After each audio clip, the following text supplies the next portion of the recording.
Salut. Qui on est? 안녕하세요.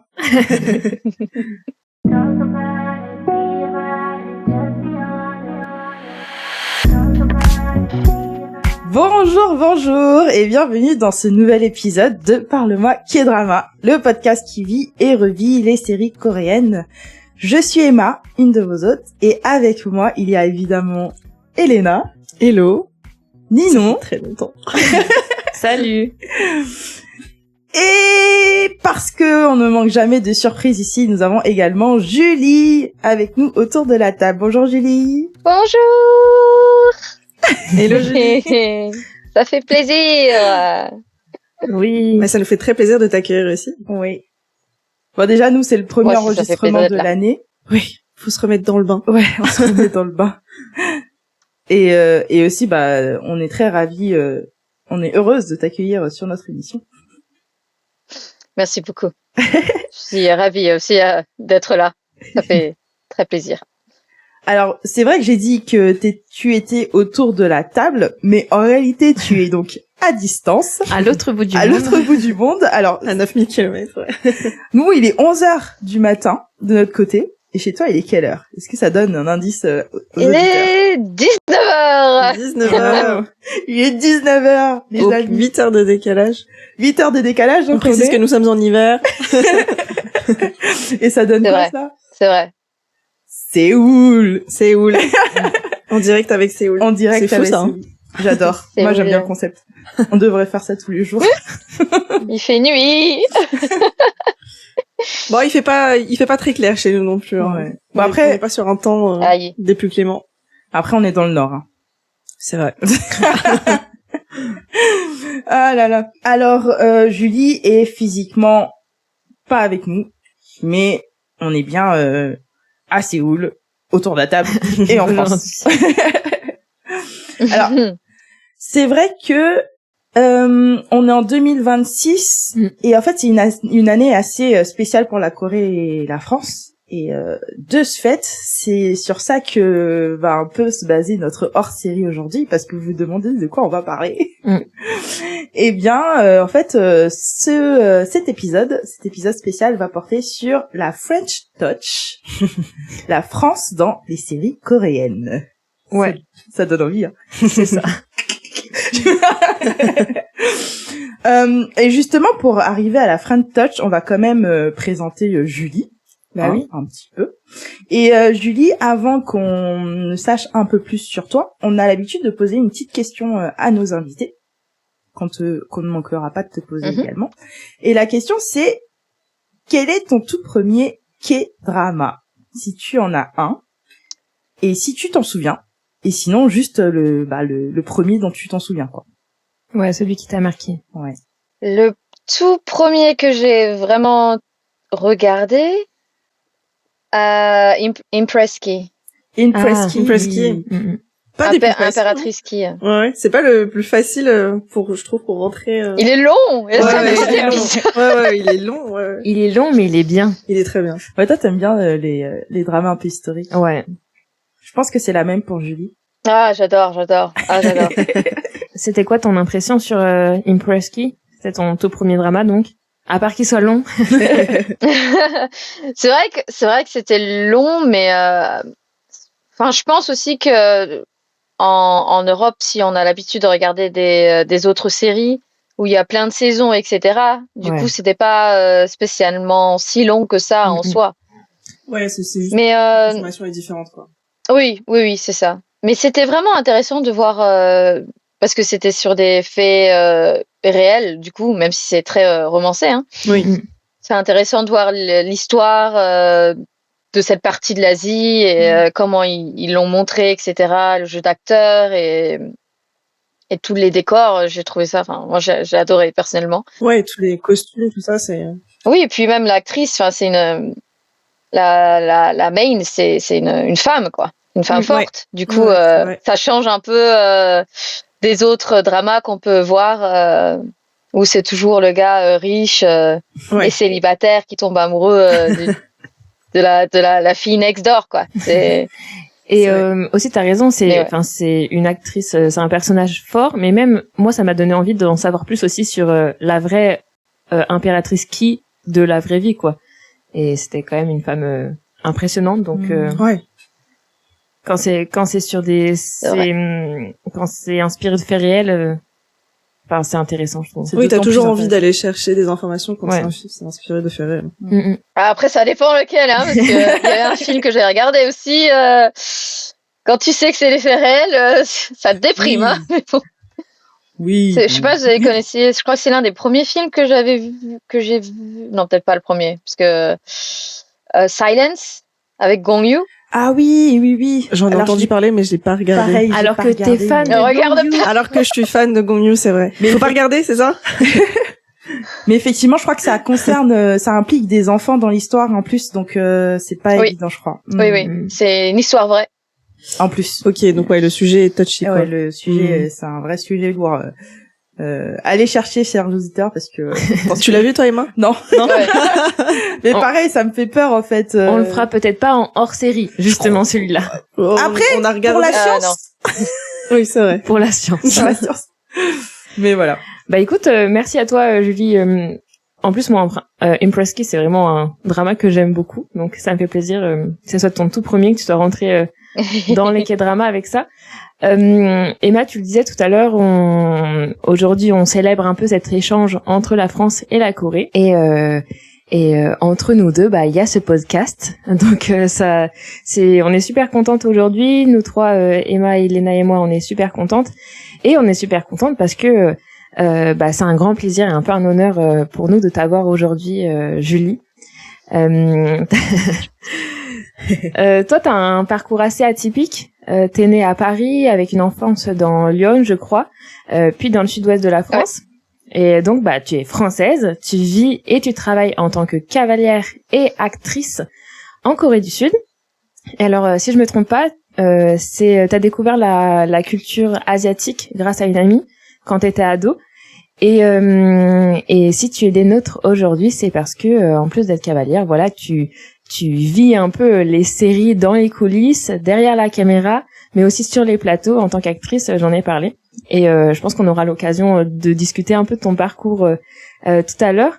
Mais à la base, toi, si t'as commencé à voyager, c'est vraiment via ta passion pour les chevaux.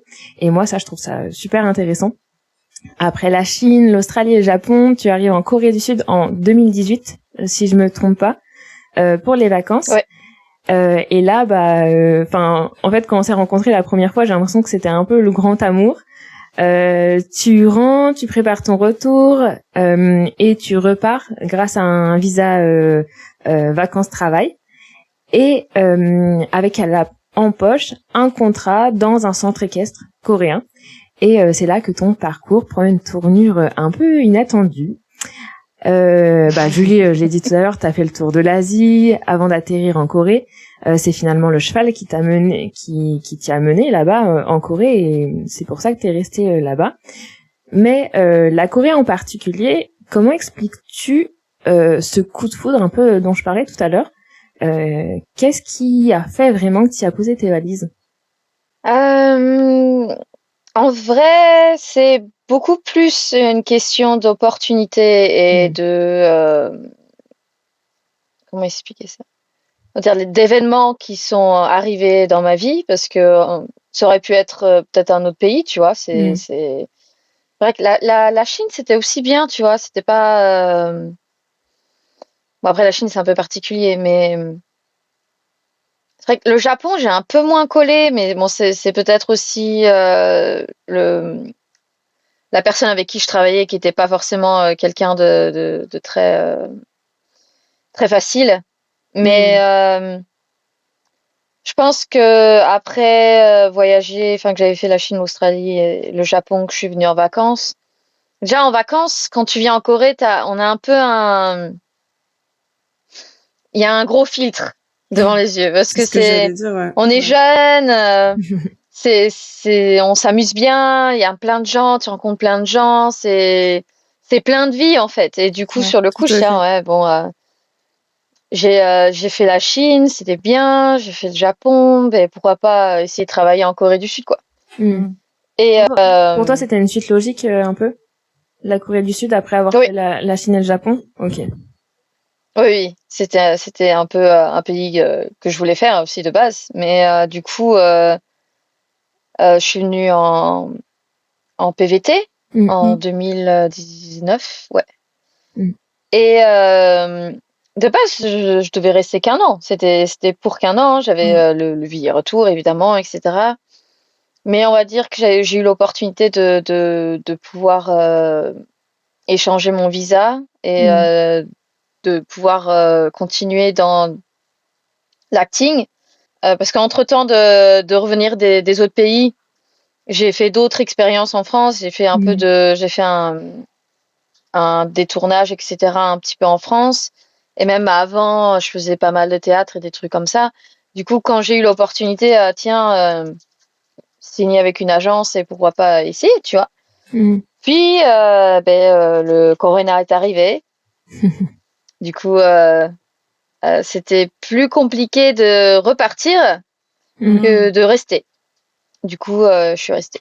Est-ce que ça veut dire que c'est grâce au Covid. Au Corona, au Covid, que tu es resté en Corée, que la Corée a la chance de t'avoir sur son territoire. Oh, la chance. Je sais pas si c'est une chance, mais merci de dire ça. Hein. En vrai, oui et non, parce que peut-être que même si sans le Corona, peut-être que je serais sûrement restée, parce que quand j'ai changé mon visa. Le Corona, c'était pas encore un truc problématique. C'est arrivé après. Mais c'est surtout, je pense que ça a beaucoup influencé le Corona, je pense. Le fait de rester. Ouais, tu parlais d'événements. En fait, c'est un enchaînement d'événements qui t'ont poussé en fait au final à rester en Corée. Ouais. Est-ce que ce serait pas le destin? On va pas re-rentrer dans ce débat. On a un très grand débat sur le destin parmi nous. Donc bon. Ah oui. Attends, je peux juste rajouter un petit truc par rapport au destin. Oui. Parce que bon, c'est une petite parenthèse. Pas de souci. Je vais pas dire que j'y crois ou j'y crois pas, mais après avoir voyagé dans autant de pays, rencontré autant de gens, et je peux dire que tu te retrouves dans des situations un peu particulières des fois, et que comme par hasard, tu rencontres la personne qui t'aide au bon moment, tu vois. Mais est-ce que ta vie, on comprend le sous-entendu. Est-ce que ta vie, ça serait pas un peu un K-drama aussi? Moi, je me pose la question. Hein. Ah oui. Ma vie est un K-drama. Le comme de par hasard, ça on le connaît bien avec les K-dramas. Ah ouais, comme de par hasard, ouais. Bah écoute, c'est vrai que si t'es des nôtres aujourd'hui, c'est aussi parce que voilà, t'es cavalière, tu pourras nous en parler. Mais tu vis les séries coréennes de l'intérieur, je le disais tout à l'heure, tu es sur les plateaux de tournage, parfois t'es derrière la caméra comme coordinatrice équestre, parfois devant, hein, on l'a dit, en tant qu'actrice. Tu nous disais lors de notre première rencontre que depuis petite t'es un peu dans l'art, t'as toujours été un peu baignée dedans avec le violon, tu t'intéresses au théâtre notamment via ton père, je crois qu'il est aussi comédien, ou qui a fait du théâtre. Oui, il faisait partie d'une troupe, ouais. Ouais. Et la toute première figuration ou apparition télé, c'était en France, c'est ça, c'était dans une émission chinoise en 2015-2016 à peu près. Ça c'est fou, je trouve. Mais c'est vraiment en 2019 que tu arrives en Corée. Est-ce que tu peux nous parler un peu de cette anecdote? Comment tu passes de cavalière à ce moment-là à actrice sur les plateaux coréens? De base, j'avais déjà changé mon visa à l'époque. C'était en transition. Attends, il faut que je réfléchisse. Faut se replacer dans la timeline. Non, pas encore. Ok, non. Alors, à ce moment-là, non, pas encore. Donc, Michaela qui souffle les bonnes réponses. Non, même pas. Je suis même pas au courant, tu vois. Attends, parce que faut que je me replace. Le truc, le film de Lanzieux, qu'est-ce qui s'est passé? Quel épisode? Le film de Julie. Saison 2, épisode 4. Je crois que à ce moment-là, donc ce cheval blanc pour un drama, j'avais pas encore échangé mon visa. et que ce cheval blanc appartenait à une amie qui était dans l'autre centre équestre que je travaillais avant. Et c'était un des premiers moments où j'ai commencé à avoir un pied un peu dans le monde d'entertainment en Corée, même si ça m'a pas spécialement aidé plus tard, mais c'était un petit peu c'était une mise en bouche. Un petit voilà. Je me souviens que l'acteur il est venu monter à cheval, le directeur il était là. Du coup, tu peux nous en parler de cette anecdote? Qui est quand même une anecdote oui, bien sûr, folle. bien sûr. Parce qu'en plus, je travaillais même plus. C'était un de mes derniers jours dans le centre équestre, parce que j'allais bouger dans un autre centre équestre encore. Et du coup, la production cherchait un cheval blanc, et du coup, ils utilisaient ce cheval-là. Et du coup, l'acteur et le directeur sont venus voir le cheval, et lui, il est venu monter le cheval. Et du coup, ce cheval blanc était pour un drama qui est assez connu. C'était The King. Ouais. The King. The King. Avec Imino. Voilà. Oui. Voilà. Emma, quand elle nous a parlé de cette anecdote, elle était dans tous ses états. C'est que vous maître. Et donc, t'as rencontré Imino. Ouais, il était devant moi. Mais le truc, c'est que moi, je me suis pas rendu compte de qui c'était parce qu'en soi, j'ai vu aucun drama avec lui. Et j'ai dû voir des extraits parce que mon amie à l'époque, elle m'a dû me montrer des trucs, des machins, tu vois. Mais lui, j'avais jamais vu dans un drama. Donc je sais pas qui c'est, je sais pas à quel point il est connu. Ouais. Ouais, tu le connaissais pas du tout, tu savais pas qui c'était. Non. Emma, pas du tout. Ils m'ont juste dit le nom, j'ai regardé, je fais ok. D'accord. Le directeur était très gentil d'ailleurs. Le réalisateur, il était très gentil et il parlait anglais. Du coup, c'était cool.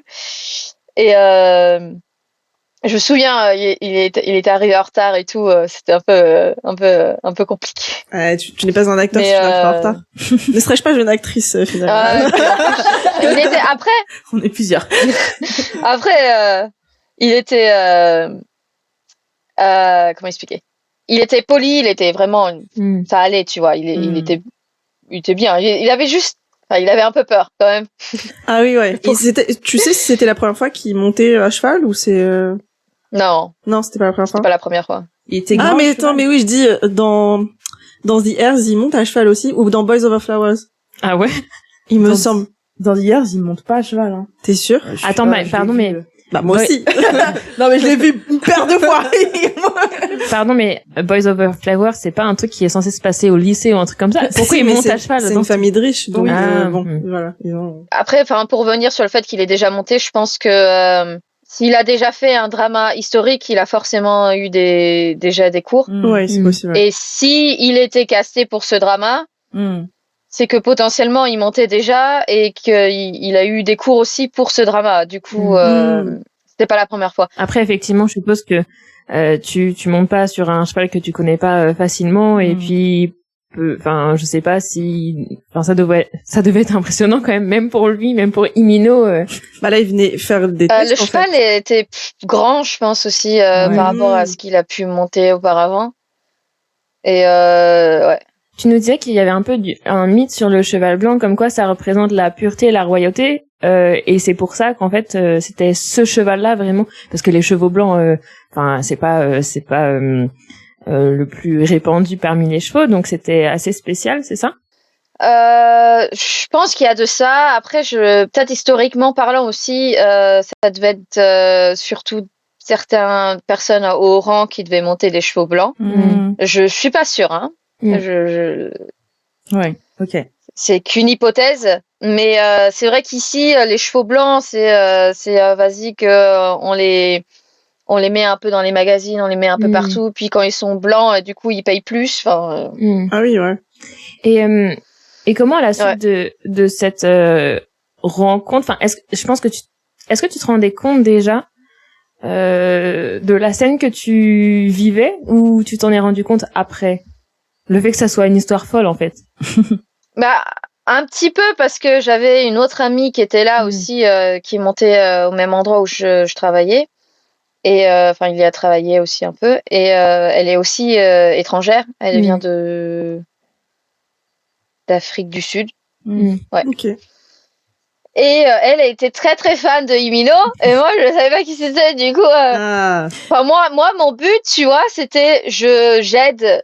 Voilà, je parle au réalisateur et c'est tout. Le reste, c'était. Et du coup, elle était là, et puis moi, j'étais là à aider à trois quarts. Oh, Himino, t'as là je vais faire des triers là. Attends, c'est pas sa taille, blablabla. Enfin, t'étais concentré à faire ton le travail. réalisateur qui me pose, ouais voilà, le réalisateur qui me pose des questions, etc. Et ma pote, elle était genre poker face. Out. Mais limite, c'était plus naturel. Elle était plus là, quoi. Ouais, la pauvre. Ouais, voilà, mais en fait, elle était plus là. Elle était en mode. Et en fait, putain, mais c'était Himino, tu vois. Et moi, je suis en mode... Je rebondis du fait que qu'elle vienne d'Afrique du Sud. Ça me fait penser que on n'a jamais parlé, mais Himino, vous vous rendez pas compte comment, même en Afrique, il a une popularité, mais de fou malade. Ah ouais? C'est vrai? Mais oui, même en Afrique, quoi. Donc, Après, je pense pas trop m'avancer en disant que les dramas coréens sont assez populaires en Corée du Sud, non, en Afrique. alors en Corée du Sud. Oui, bah oui. Enfin, oui. Et comment, à la suite de ça, même si tu disais que ça avait pas de répercussions directes, comment à la suite de ça, enfin, t'es rentré un peu plus dans le domaine de des séries, de l'acting peut-être, du cinéma. Après, enfin, j'avais gardé, je pense que j'ai toujours le contact du réalisateur. D'ailleurs. Ah oui, t'avais tout fait pour avoir le contact du réalisateur. Ah ouais. Alors que tout le monde était concentré sur Himino, à Julie, elle avait qu'un objectif. Moi, c'est le réalisateur. Ouais. Et d'un côté, je pense que ça m'a un peu dit peut-être que je peux trouver du boulot là-dedans ou quoi que ce soit, on sait jamais, blablabla. T'avais déjà une envie en fait. Oui, ça a un petit peu influencé, c'est sûr. Et puis après aussi, du coup, par rapport au cheval blanc, il y a eu un peu plus où sur ce drama, ils utilisent 2 chevaux. Il n'y en a pas qu'un. Parce que ce cheval-là, il est ingérable. Enfin, il est très sensible. Et du coup, pour certaines... Il a une doublure, tu veux dire? Ouais, pour certaines scènes, ils ont eu besoin d'un autre cheval. Et du coup, moi, à l'époque, j'avais contacté le propriétaire de l'autre cheval et de lui demander s'il avait des nouvelles du cheval de mon ami, parce que le cheval n'appartenait plus à mon ami en fait. Et grâce à ça, on s'était rencontrés, on avait discuté de ça, et puis plus tard, on a travaillé ensemble avec les chevaux sur les dramas. Ok. Du coup, c'est un autre parallèle. C'est fou. En vrai, je trouve que c'est super intéressant. Enfin, c'est fou de passer par. C'est pas banal. Bah non, c'est vraiment pas banal. Et entre cette première rencontre avec Himino. Non, c'est le réalisateur. Avec le réalisateur, pardon. C'est le protagoniste. Et Himino, c'est qui ça? Bon, c'est vrai que t'as fait depuis pas mal de figurations dans les publicités, dans des dramas historiques un peu, avec la gestion des chevaux, on en a parlé sur le tournage, et même des musiques vidéo. J'ai pu te retrouver notamment dans Nude de Idol, mais c'est fou. Dans les dramas, t'as pu faire Now We Are Breaking Up, My Dearest, Queen Who, pardon. T'as eu une vie bien remplie en tant qu'actrice en Corée du Sud, donc on en parlera peut-être un peu plus en détail lors de l'émission. Mais vraiment, moi, je me posais une question en tant que Française en Corée. Est-ce qu'il y a vraiment quelque chose que tu ne pourrais plus te passer aujourd'hui, un truc qu'il y a là-bas mais pas en France, et peut-être inversement aussi quelque chose qui te manque de la France? Parce que là, ça fait quand même plusieurs années que tu y vis maintenant. Ouais, ça fait longtemps. Ça fait 7 ans. Pourquoi tu rentres pas en France pour faire ton métier, mais en France? Ça va faire 7 ans cette année. Ah ouais. En France, c'est merci. En France, en fait, j'ai envoyé mon profil d'actrice en France à une agence, donc ils ont au cas où, hein. Parce que tu peux travailler, être dans un autre pays, une agence une autre agence, mais tu peux aussi travailler dans d'autres agences dans d'autres pays. C'est possible de faire ça. Et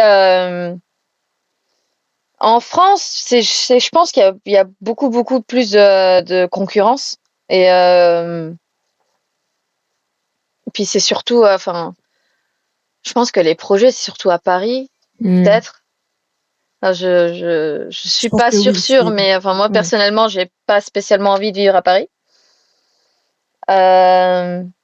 Ensuite, les chevaux, si j'aurais une bonne opportunité, ça serait possible que je repartirais en Europe, peut-être.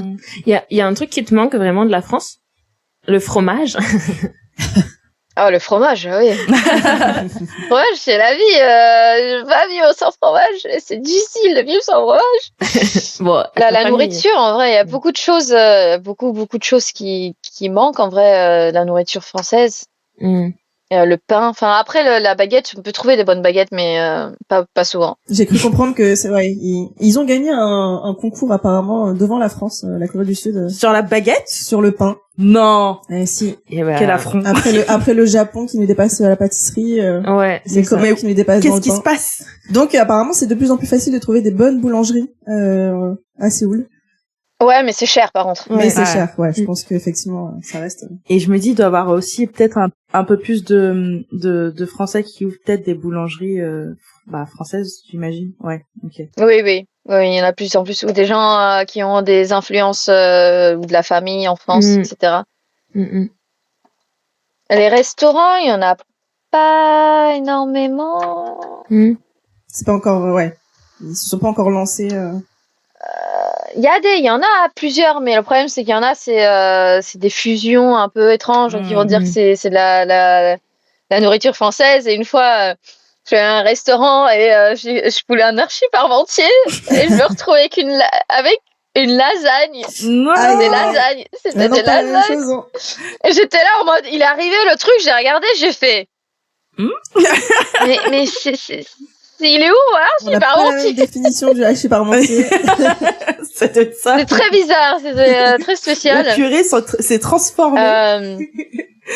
En vrai, peut-être que pour la France, peut-être l'architecture aussi, l'architecture, la campagne, etc. C'est quand même très particulier. Ici tout se ressemble. Ah oui. Je suis plutôt d'accord avec Julie. Ah bon? En fait, pour moi, et pas seulement la Corée du Sud, mais pour avoir un peu voyagé aussi, quand je revenais. Non, parce que Elena a aussi vécu en Chine un petit moment. Alors, je pense pas de la même manière que toi. Moi, j'y étais en échange universitaire. J'y suis restée un peu moins d'un an. Mais c'est vrai que quand tu reviens en Europe de manière générale, une fois que t'as voyagé à l'étranger plus loin, tu apprécies vraiment l'architecture et en fait c'est surtout une question de hauteur de bâtiment parce que vraiment que ce soit la Chine, la Corée, t'as des buildings partout et en fait quand t'arrives en Europe, t'as pas cette impression vraiment de c'est pas oppressé. Tu parles de ça, c'est très drôle parce que ma sœur est allée à Paris avant de venir ici. Elle habite dans le Jura. Ouais. Ils sont allés faire la Tour Eiffel et ils ont vu Paris. Et en fait, le premier truc qu'elle m'a dit en arrivant à Séoul, elle m'a dit, tiens, c'est fou la taille des buildings ici, quoi, en Corée, c'est de la comparé à Paris, et que Paris, c'est genre plat, quoi. Il n'y a pas de gros trucs énormes, alors qu'à Séoul, c'est que des bâtiments, quoi. Des gros bâtiments, des immeubles énormes. Mais c'est d'ailleurs, je crois, il y a une loi, en fait, je pense, qui en France, qui limite la taille des bâtiments. Et il me semble que il y a que le quartier de la Défense, vraiment, où il y a des très hauts buildings. Mais autrement, en fait, on n'est pas et la tour Montparnasse, peut-être, mais autrement, en fait, en Europe, c'est vraiment, en plus des bâtiments historiques, c'est-à-dire qui ont plusieurs centaines d'années. Et je pense que je te rejoins sur ça, Julie, sur l'architecture. C'est vrai que c'est assez saisissant quand tu voyages en dehors de l'Europe. Ouais. Et inversement, est-ce qu'il y a quelque chose dont tu pourrais plus du tout te passer en Corée, qu'on retrouve pas forcément en France? Le métro. Je suis Oula, d'accord. encore une fois, je suis d'accord avec toi. Mais attendez, comment ça le métro, les bus, les transports en commun. Ouais, les transports en commun, juste l'efficacité des transports en commun, en fait, juste. Ah si, attends, les Penny Jump, les combini, les convenience stores. Ouais, non, ça c'est dur. Hein. Donc les Pioneer Jump, enfin un truc ouvert 24 sur 24 quasiment, ça te manquerait quoi. Bah, je peux te confirmer que ça te manquerait beaucoup parce que à Lille encore plus j'ai l'impression que les trucs qui peuvent faire la concurrence. Non mais 23h tout est fermé quoi. Ça, ouais. Et 23h non, tout est fermé révolu, c'est-à-dire que 22h30 c'est terrible. Ouais. Bah après c'est vrai que quand nous on a été en Corée avec les filles, enfin on était en vacances donc on avait un mode de vie un peu décalé je suppose. Mais c'est tellement pratique. Enfin tu rentres de ta balade, t'as faim, tu vas manger un truc. Enfin je sais. Ouais c'est juste pratique. C'est facile. Mais en dehors de ça c'est pas que les convenience stores, c'est aussi il y a des cafés ouverts 24h sur 24. Les pochas, t'as les bars, t'es pas obligé d'aller en club pour sortir ou boire ou enfin c'est juste beaucoup plus actif en fait. Ouais, et il y a une vie nocturne, les gens sortent la nuit. Et ça enfin chez nous je pense qu'on le ferait pas. Et ouais, les gens sortent la nuit et il y a pas de souci, je trouve que ça donne un côté détendu dans une aussi grande ville en fait et je trouve que moi c'était l'ambiance, tu vois, l'ambiance c'est une ambiance différente Séoul en tout cas. Et aujourd'hui, comme on vous le disait tout à l'heure en introduction, justement, enfin c'est le but de aussi quand je t'ai demandé qu'est-ce qui te manque de la France, qu'est-ce que t'adores sur la Corée, parce que on fait ce parallèle entre France-Corée aujourd'hui encore plus que d'habitude, parce qu'on vous présente dans Parle-moi K-drama un épisode spécial en collaboration avec l'ambassade de Corée du Sud en France et le centre culturel coréen afin de célébrer les 140 ans des relations diplomatiques entre la France et la Corée. Yay! Ouais. Après, en collaboration, on a surtout été labellisé sur l'épisode. Mais ce qui est un grand honneur, franchement. Et justement, cette année, donc pour les 140 ans, le slogan, c'est la créativité, l'opportunité et la solidarité. Donc c'est ce qu'on va essayer de faire aujourd'hui et dans les prochains hors-série. Et en fait, pour remettre un petit peu dans l'histoire, c'est en juin 1886, donc il y a 140 ans, il y a un traité qui a été signé entre les deux pays pour développer l'amitié et favoriser le commerce et les échanges entre les deux pays. Cette labellisation, t'en parlais Emma, qu'on a eu la chance d'obtenir avec d'autres acteurs culturels entre autres, a pour but de mettre en lumière des projets favorisant le dialogue culturel entre la République de Corée et la France. Et c'est ce que nous allons faire pendant un an, en fait, en 2026, avec le podcast Parle-moi K-drama et les épisodes spéciaux comme ce qu'on est en train de faire aujourd'hui. Et c'est vrai que ce projet a beaucoup de sens pour nous, car c'est grâce à notre amour pour la culture coréenne avec les K-dramas, la K-pop, les webtoons, les combini, par exemple, que tout simplement, on est devenu amoureuse de la Corée de manière générale. Grâce aux séries, moi personnellement, j'en ai appris plus sur l'histoire coréenne et sur la langue, et c'est pareil pour vous, les filles, je crois. Tout à fait. C'est pour ça que personnellement, moi, je suis super reconnaissante de tout ça. Je pense que c'est pareil aussi pour vous. À la base, ce traité, c'était surtout politique et diplomatique, faut se l'avouer. Mais aujourd'hui, en plus de ça, c'est aussi une affaire de fans et d'amour d'un bout à l'autre du monde, et c'est beau, je trouve. Donc notre podcast entre la France et la Corée, comme on a aujourd'hui avec toi, Julie. C'est vraiment un très grand honneur pour nous d'avoir été labellisés, et au nom de toute l'équipe de Parle-moi K-drama, on voulait remercier l'ambassade de Corée en France et bien sûr tous nos auditeurs pour leur soutien. Merci beaucoup. 너무 감사합니다. Waouh. Emma, tu l'as dit tout à l'heure, c'est à travers cet épisode qu'on va parler de la French Touch, de la vision de la France pour la Corée du Sud. La vision qu'ont les sud-coréen finalement de la France. Ouais. Et à travers les K-dramas, parce que c'est quand même notre but sur le podcast. C'est le lien, en tout cas. Tout à fait. Du coup, en préparant cette partie, je me suis avant tout posé une question, qui est la suivante. Je me suis demandé d'où venaient les clichés et les stéréotypes qu'on peut avoir sur les différents pays. C'est un sujet assez complexe. Je vais pas me lancer dans de l'explication très très compliquée. On dirait que c'est ta problématique, genre tu vas écrire c'est la problématique de ma partie. En tout cas, bon, c'est très réducteur la manière dont je vais l'amener, puisque c'est quand même quelque chose qui prend des racines des racines historiques, psychologiques, sociales, etc. Mais je vais avancer une théorie et elle n'est pas du tout révolutionnaire, hein, mais pour moi, les clichés sur les pays, ils tiennent leurs origines dans la mondialisation, le développement des échanges internationaux et du tourisme surtout. En effet, les stéréotypes et les clichés en tout genre sur les pays et leurs habitants en particulier sont le résultat de la réalisation ou de la découverte de différences culturelles qui sont vraiment profondes. C'est-à-dire que vraiment, en fait, quand on voyage, on va voir des différences, des choses qui sont totalement différentes du pays d'où nous on vient, et donc on va se faire une idée sur le pays dans lequel on est. Et donc j'ai trouvé en fait un extrait d'un livre. Ce sera la seule analyse que je ferai.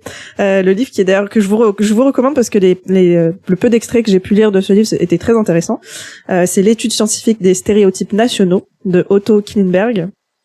Et il définit, je cite, les stéréotypes comme une forme de généralisation. Donc ces stéréotypes, ils se fondent sur des on-dit, des rumeurs, des anecdotes, bref, sur des témoignages qui ne suffisent pas à justifier une généralisation, mais ils doivent sans doute être expliqués en fonction d'expériences personnelles, comme ce que je disais plus tôt, ayant donné lieu à des généralisations hâtives. C'est-à-dire que c'est vraiment des choses, en fait, on se fait une image d'un pays sur une expérience à un moment donné. C'est pas comme si on y avait vécu des années, etc.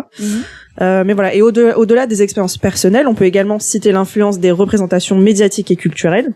Et c'est enfin ici qu'on raccroche les wagons et que je fais le lien avec nos chers dramas. En effet, les séries, elles participent à leur manière à la diffusion de ces clichés.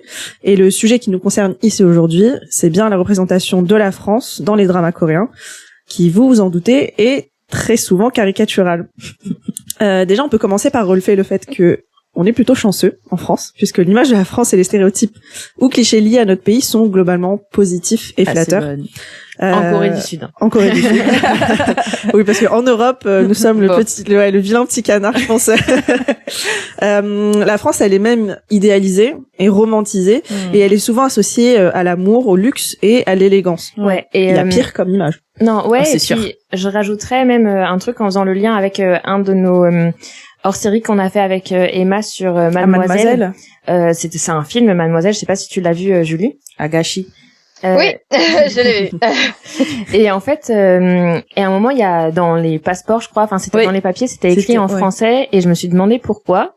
Et il disait que c'est parce que c'est un symbole du raffinement, c'est un symbole de prestige en fait. Donc c'était assez étonnant, enfin je m'y attendais pas. Mais c'est comme en Angleterre où tu parles français et en fait tu es de la haute société. Parce que alors en Angleterre. Oui, mais ça c'est vous savez pourquoi? Ouais. Vous savez pourquoi? Vas-y, dis. Savez pas. Si, vas-y. Enfin oui, moi je sais. C'est à l'époque les cours royales parlaient tous français. Ouais. Ah oui. Même la Russie, tous ils parlaient tous français. Et je crois que sur le blason même un des blasons de l'Angleterre, enfin c'est écrit en français. C'est un truc avec... Mais non. Oui, si. En fait, je l'avais vu dans un tableau, effectivement, parce que les cours étaient liés aussi. Et... Donc, c'est l'épisode le plus chauvin que vous aurez aujourd'hui. En tout cas, comme je le disais, donc ces thèmes-là, l'amour, le luxe, l'élégance, c'est des thèmes qui sont assez récurrents. Et je vais vous en citer, du coup, donc certains thèmes, je vais vous en citer avec des exemples de dramas. Alors, tout d'abord, la France... On le sait, c'est le pays du romantisme. Bien sûr. L'amour à la française, le French kiss. Oh yes. La vie en rose. À la vie en rose. Oui. Ah ouais, à ça. Les Champs-Élysées. Ah mais alors les Champs-Élysées, la Tour Eiffel, non, je pense on peut le dire, nous sommes le pays du romantisme sans conteste. Oui. Et puis je pense qu'on cultive aussi cette image très clairement que ce soit dans les pubs, dans les films. Je sais pas ce qu'on fait, mais apparemment. Bah écoute, on mérite la réputation que l'on a, hein, j'ai envie de dire. Donc je ne sais pas. Ça nous arrange sur ce point-là. Donc le premier drama dont je voudrais parler, alors je ne sais pas si vous allez être familier avec celui-là parce qu'il est assez ancien. Il date du début des années 2000. Il s'agit de Lovers in Paris. Est-ce que ça vous parle? Pas moi. Je crois que j'ai vu passer, mais j'ai sans doute jamais vu ce drama. Alors dans ce drama, en fait, on suit les protagonistes ça commence en fait en France, à Paris. Ils se rencontrent en France. Ils finissent par rentrer en Corée, mais on est vraiment là dans le thème de la France, le pays de l'amour, parce que c'est là qu'ils vont avoir leur coup de foudre, ils vont développer leurs sentiments, etc. C'est limite tourné en France, en fait. Pas entièrement, okay. Mais en tout cas, là, la France en tant que pays qui favorise une idylle. Oui, donc voilà. On a aussi The Package. Je pense que ça, peut-être, vous êtes un petit peu plus familière, peut-être, ou en tout cas, vous en avez entendu parler parce que c'est plus récent. Là, il s'agit d'un drama, pour le coup, qui est tourné entièrement en France. Et qui va mettre en avant une image très idéalisée de la France, mais avec de beaux paysages, avec de beaux bâtiments, on en parlait tout à l'heure, mais avec une architecture assez reconnaissable, je pense, à l'image. Donc voilà, 2 exemples de drama. On a également l'image de la France en tant que pays qui promulgue la culture, l'art, la sophistication, on va en parler. Pour cela, on a alors à travers du coup ces dramas là, on va parler du sport puisque c'est une forme de culture, mais on a Mr Sunshine, donc dedans on a un escrimeur joué par Fabien Youn qui est du coup un Français très bien installé aussi en Corée en tant que acteur. Acteur mannequin aussi. Acteur mannequin. Bon alors aujourd'hui il me semble qu'il travaille plus dans le domaine de la culture puisqu'il a beaucoup de relations avec tout ce qui va être des musées, avec les palais, etc. Est-ce que tu l'aurais rencontré des fois, Julie, Monsieur Youn? Non. Non, mais c'est une amie le connaît. C'est un ami d'une amie. Ok. Alors pour la petite anecdote, je l'avais rencontré non mais je l'avais juste croisé à l'aéroport de Séoul. Et tu l'as reconnu, genre? Je l'ai reconnu, je lui ai dit bonjour, je lui ai dit je suis enchantée de le rencontrer en lui disant que je l'avais vu dans plusieurs projets et que c'était cool de le croiser quoi. Je pense que c'est un des premiers Français installés en Corée connus, j'ai l'impression. Lui et on en avait parlé la dernière fois à Emma. Ida Doshi. Il y a qui ça? Ida Doshi. Ida Doshi? Ah, je connais pas. Si vous parlez à n'importe quel Coréen de la France, ils vont tous vous dire Ida Doshi. Tous. Ah ouais? Ida Doshi. Mais ça, pourquoi ça fait japonais? Là avant Fabien Youn. En fait. Ah ouais? Okay. Je crois que c'est la manière dont il dit son nom en coréen. Faut que je vérifie son nom.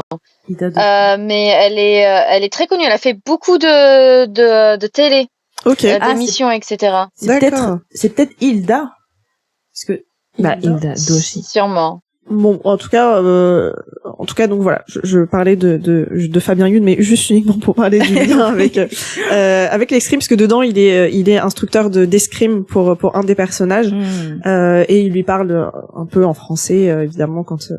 De toute façon, dans l'escrime, en fait, à l'international, quand on pratique l'escrime, on utilise des termes français. C'est comme au taekwondo ou quoi, tu utilises des termes coréens. Exactement. J'ai trouvé, je reviens sur. Ouais, vas-y, carrément. Pour ne pas écorcher son nom, parce qu'en plus je l'ai rencontré, alors il manquerait plus que ça. En fait, son nom c'est Ida. Ok. Ida. Plus loin, Doshi. Doshi. D'accord. Okay. Ida Doshi. Ida Doshi.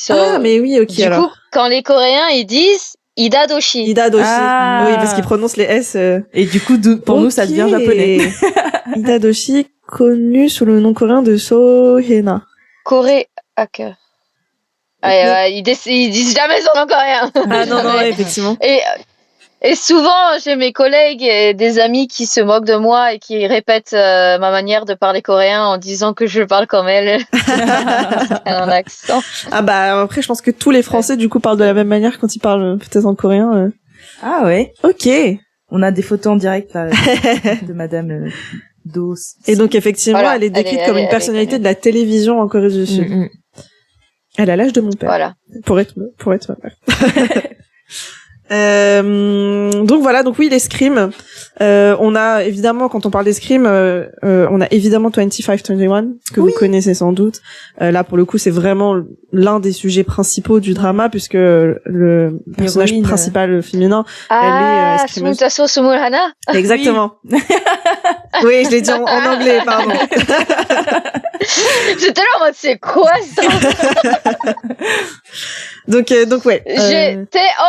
J'étais dans ce drama aussi. C'est vrai? Ouais. Mais non. Ah, trop bien. J'étais extra, ouais. Ah. On me voit à un moment donné, il y a la scène où le main, le gars, il y a un attentat aux États-Unis, je crois. Oui, ouais. Et il rentre dans l'hôpital. Ouais. Et quand journaliste, c'est le journaliste. Oui, il est journaliste et il monte les escaliers et moi je suis en train de tousser à côté de lui. C'est vrai.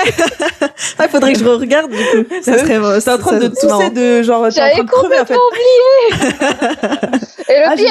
Et le pire c'est que c'est pas ça, c'est que j'ai fait cette scène là et je fais aussi des scènes en tant que escrimeuse.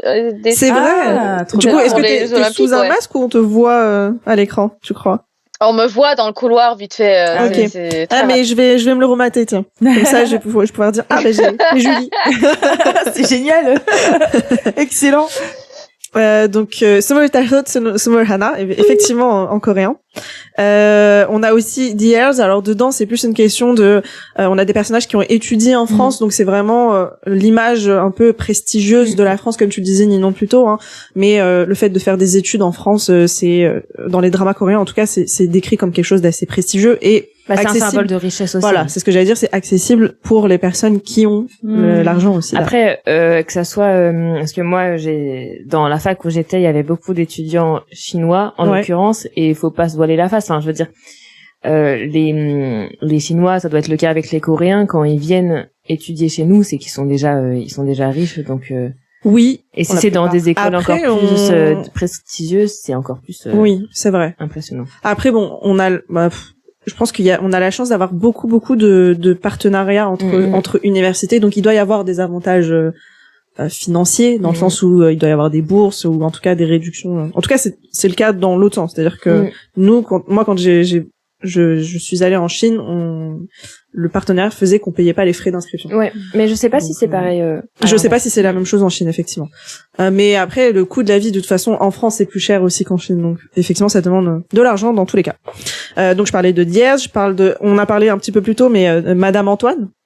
Madame Antoine. Alors, on en a parlé dans le hors-série avec Edwin. C'est un drama. Alors, je sais pas si tu le connais, Julie. Est-ce que c'est le même nom en coréen? Ça me dit rien. Madame Antoine. C'est un vieux drama quand même. C'est ouais, ça commence. Alors pas aussi vieux que Love in Paris, mais ça commence à dater un petit peu.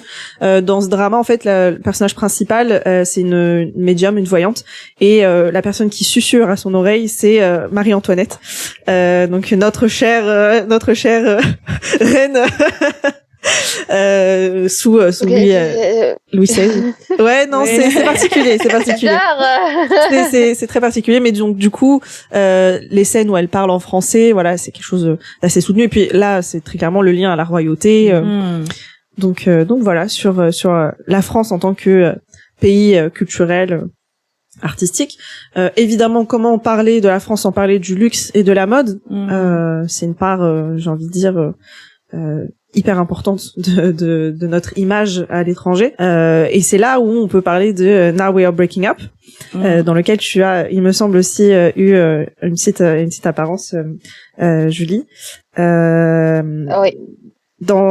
Peut-être tu veux en parler avant que je parle de la scène en question, mais j'ai fait plusieurs scènes sur celui-là. J'ai fait la scène où on est censé être en France et on est dans une fête. Ouais. Et on est tous bien habillés. Et elle le voit, lui, Soyeyo, elle voit le gars. Enfin, il y a ça. Et j'ai fait dans l'école de mode. Ouais. Et alors du coup, j'allais dire, ça me fait penser. Mais est-ce que des fois, ça t'a fait doucement sourire quand, parce que là tu disais, on est censé être en France, on est censé être à Paris. Est-ce que au niveau des décors, des fois c'est pas très raccord et donc tu dis ça ressemble pas trop à la France, ça ressemble pas trop à Paris? Oui. Ouais. Ça arrive souvent. Ça arrive souvent où il y a des fautes de frappe dans des dans du texte, background ou où c'est un peu bizarrement fait, un peu bizarrement quoi. tourné, ouais. Mais en vrai, c'est tant que tu t'y crois, ça va, tu vois. Mais, oui, j'ai envie de dire, c'est un peu inévitable. Après, bon, c'est vrai que en tant que Français, quand tu regardes cette scène-là, tu dis, tu vois le mime de Leonardo DiCaprio, il fait hop hop hop. Et bah ouais, c'est ça, c'est pareil, c'est qu'en fait tu dis ouais, il y a un petit faux raccord quand même. Oh, je viens de voir j'ai un souvenir. J'ai oublié, je sais pas c'est quoi ce drama. C'est quoi le nom de ce drama? C'est un drama avec Chewosik. Chewosik, dans quoi il a joué? Alors nous on en a vu un il y a pas très longtemps, c'était Mellow Movie, mais après il en a tellement que je sais même pas plus le nom du drama, mais en gros dans le drama, à un moment donné, il est à Paris. OK. Et moi j'ai fait la serveuse. Il est censé être à Montmartre. OK.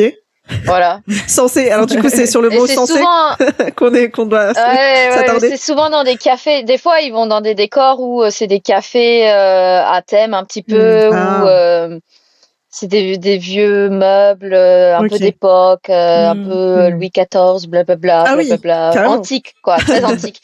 Et c'est comme ça qu'ils ont fait ils ont filmé là-bas quoi. OK. Et ouais, je me souviens. Il faisait froid en plus. je me souviens. Il est très sympa d'ailleurs l'acteur. Puis il parle très bien anglais, il me semble, non? Il me parlait pas anglais à moi. Il parlait pas anglais. Dommage. C'est parce que tu parles trop bien. Il parle anglais, mais il m'a pas parlé anglais à moi. Non, après, voilà. Il m'a juste regardé, il a essayé de répéter Montmartre plusieurs fois. Montmartre. Et il m'a filé son hot pack, c'est tout, quoi. Oh, c'est sympa quand même. Son quoi? Son hot pack. Oh, sympa. Son hot pack. C'est très gentil. J'avais froid. Donc oui, Now We Are Breaking Up. Je parlais de ce drama puisque très rapidement dans ce film, on parle de la mode, puisque ils se rencontrent. D'ailleurs, les deux protagonistes se rencontrent en France pour ce qui est censé être une nuit unique, on va dire. Et donc et donc il me semble que lui est un photographe et que elle est designer, si je ne me trompe pas. Donc voilà, ils se rencontrent en France. Donc un mélange de l'amour et du luxe finalement, voilà, de la mode. On a aussi alors le rapport est très fin, mais dans Boys Over Flowers, justement, on a, alors Emma, peut-être ça va te parler, ça va ring a bell, on a Min So-yeon, qui est le premier amour du second lead. Ah, oui, elle part pour ses études à Paris. Alors elle a étudié à Paris, effectivement, elle a étudié le droit et elle a passé le barreau en France. Donc là, ça fait un parallèle un peu avec le prestige des études, etc. Mais elle a aussi, évidemment, puisqu'elle est très belle, eu une expérience de modeling, donc elle était mannequin là-bas. Incroyable. Évidemment. Évidemment. Bien sûr. Et puis elle avait de l'argent, donc bon, voilà. Ça aide un petit peu, ouais. Voilà. Combo gagnant. Comment ne pas parler du shooting King Louis aussi? Donc évidemment, là, on est plus sur la question de la mode. Donc l'acteur enfin le personnage principal a aussi passé un moment en France. Donc il y a le lien avec évidemment la mode. On a aussi Secret Garden, dans lequel le personnage a également étudié en France. Donc voilà. Vous comprenez vous comprenez vraiment mais il y a un drama que j'ai pas l'impression que ça a été parce que j'en ai parlé, mais personne j'ai l'impression que ça a été passé sous la trappe. Green Motor Club. Ah, je connais pas du tout. Ouais, Où littéralement un des personnages, avec la main, ils se sont rencontrés à Paris.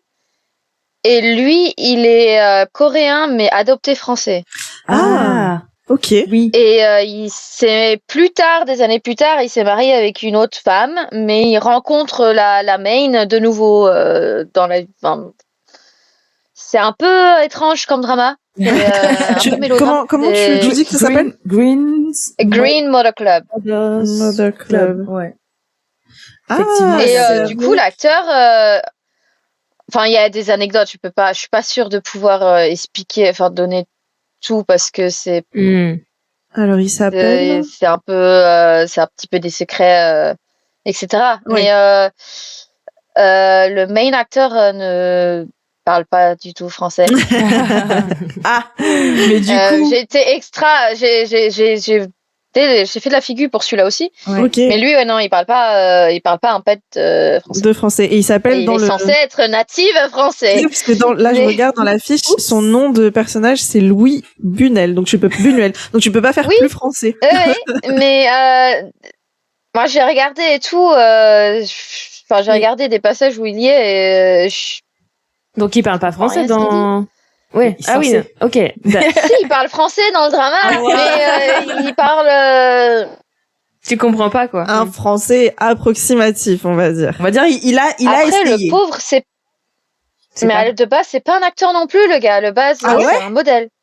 Ah, Ouais, ok. il a été. Il y a les choses aussi. Je crois qu'il a été choisi surtout par son physique parce que ils avaient contacté une autre personne qui est un peu connue parmi la communauté franco-coréenne, mais il n'a pas été choisi. C'est pas Julien Kang? Est-ce qu'il s'appelle comme ça? C'est celui dont je t'avais parlé, Emma, je t'avais dit. Non, c'est pas lui. Pas lui. Apparemment, c'est pas lui. Non, j'ai il vu est le. coréen, ouais. les coréens, mais Ok. Voilà. C'est vrai que tu m'as fait penser, du coup, Julie, il y a certains dramas dont je n'ai pas parlé, mais où ils parlent français dedans. Parce que là, je parlais du lien avec la France, mais Ouais. pas forcément des dramas où on parlait français dedans. Et j'ai trouvé, en faisant mes petites recherches, j'ai trouvé des extraits. Alors, je n'ai pas vu le drama, mais peut-être que ça vous parlera. Wonder Woman. Est-ce que ça vous parle, ce drama? Non. Et donc j'ai trouvé un extrait où en plus c'est un long dialogue. Et donc elle parle français dans une voiture, etc. Alors faudrait que je vous passe. Attendez, est-ce que je peux vous passer l'extrait?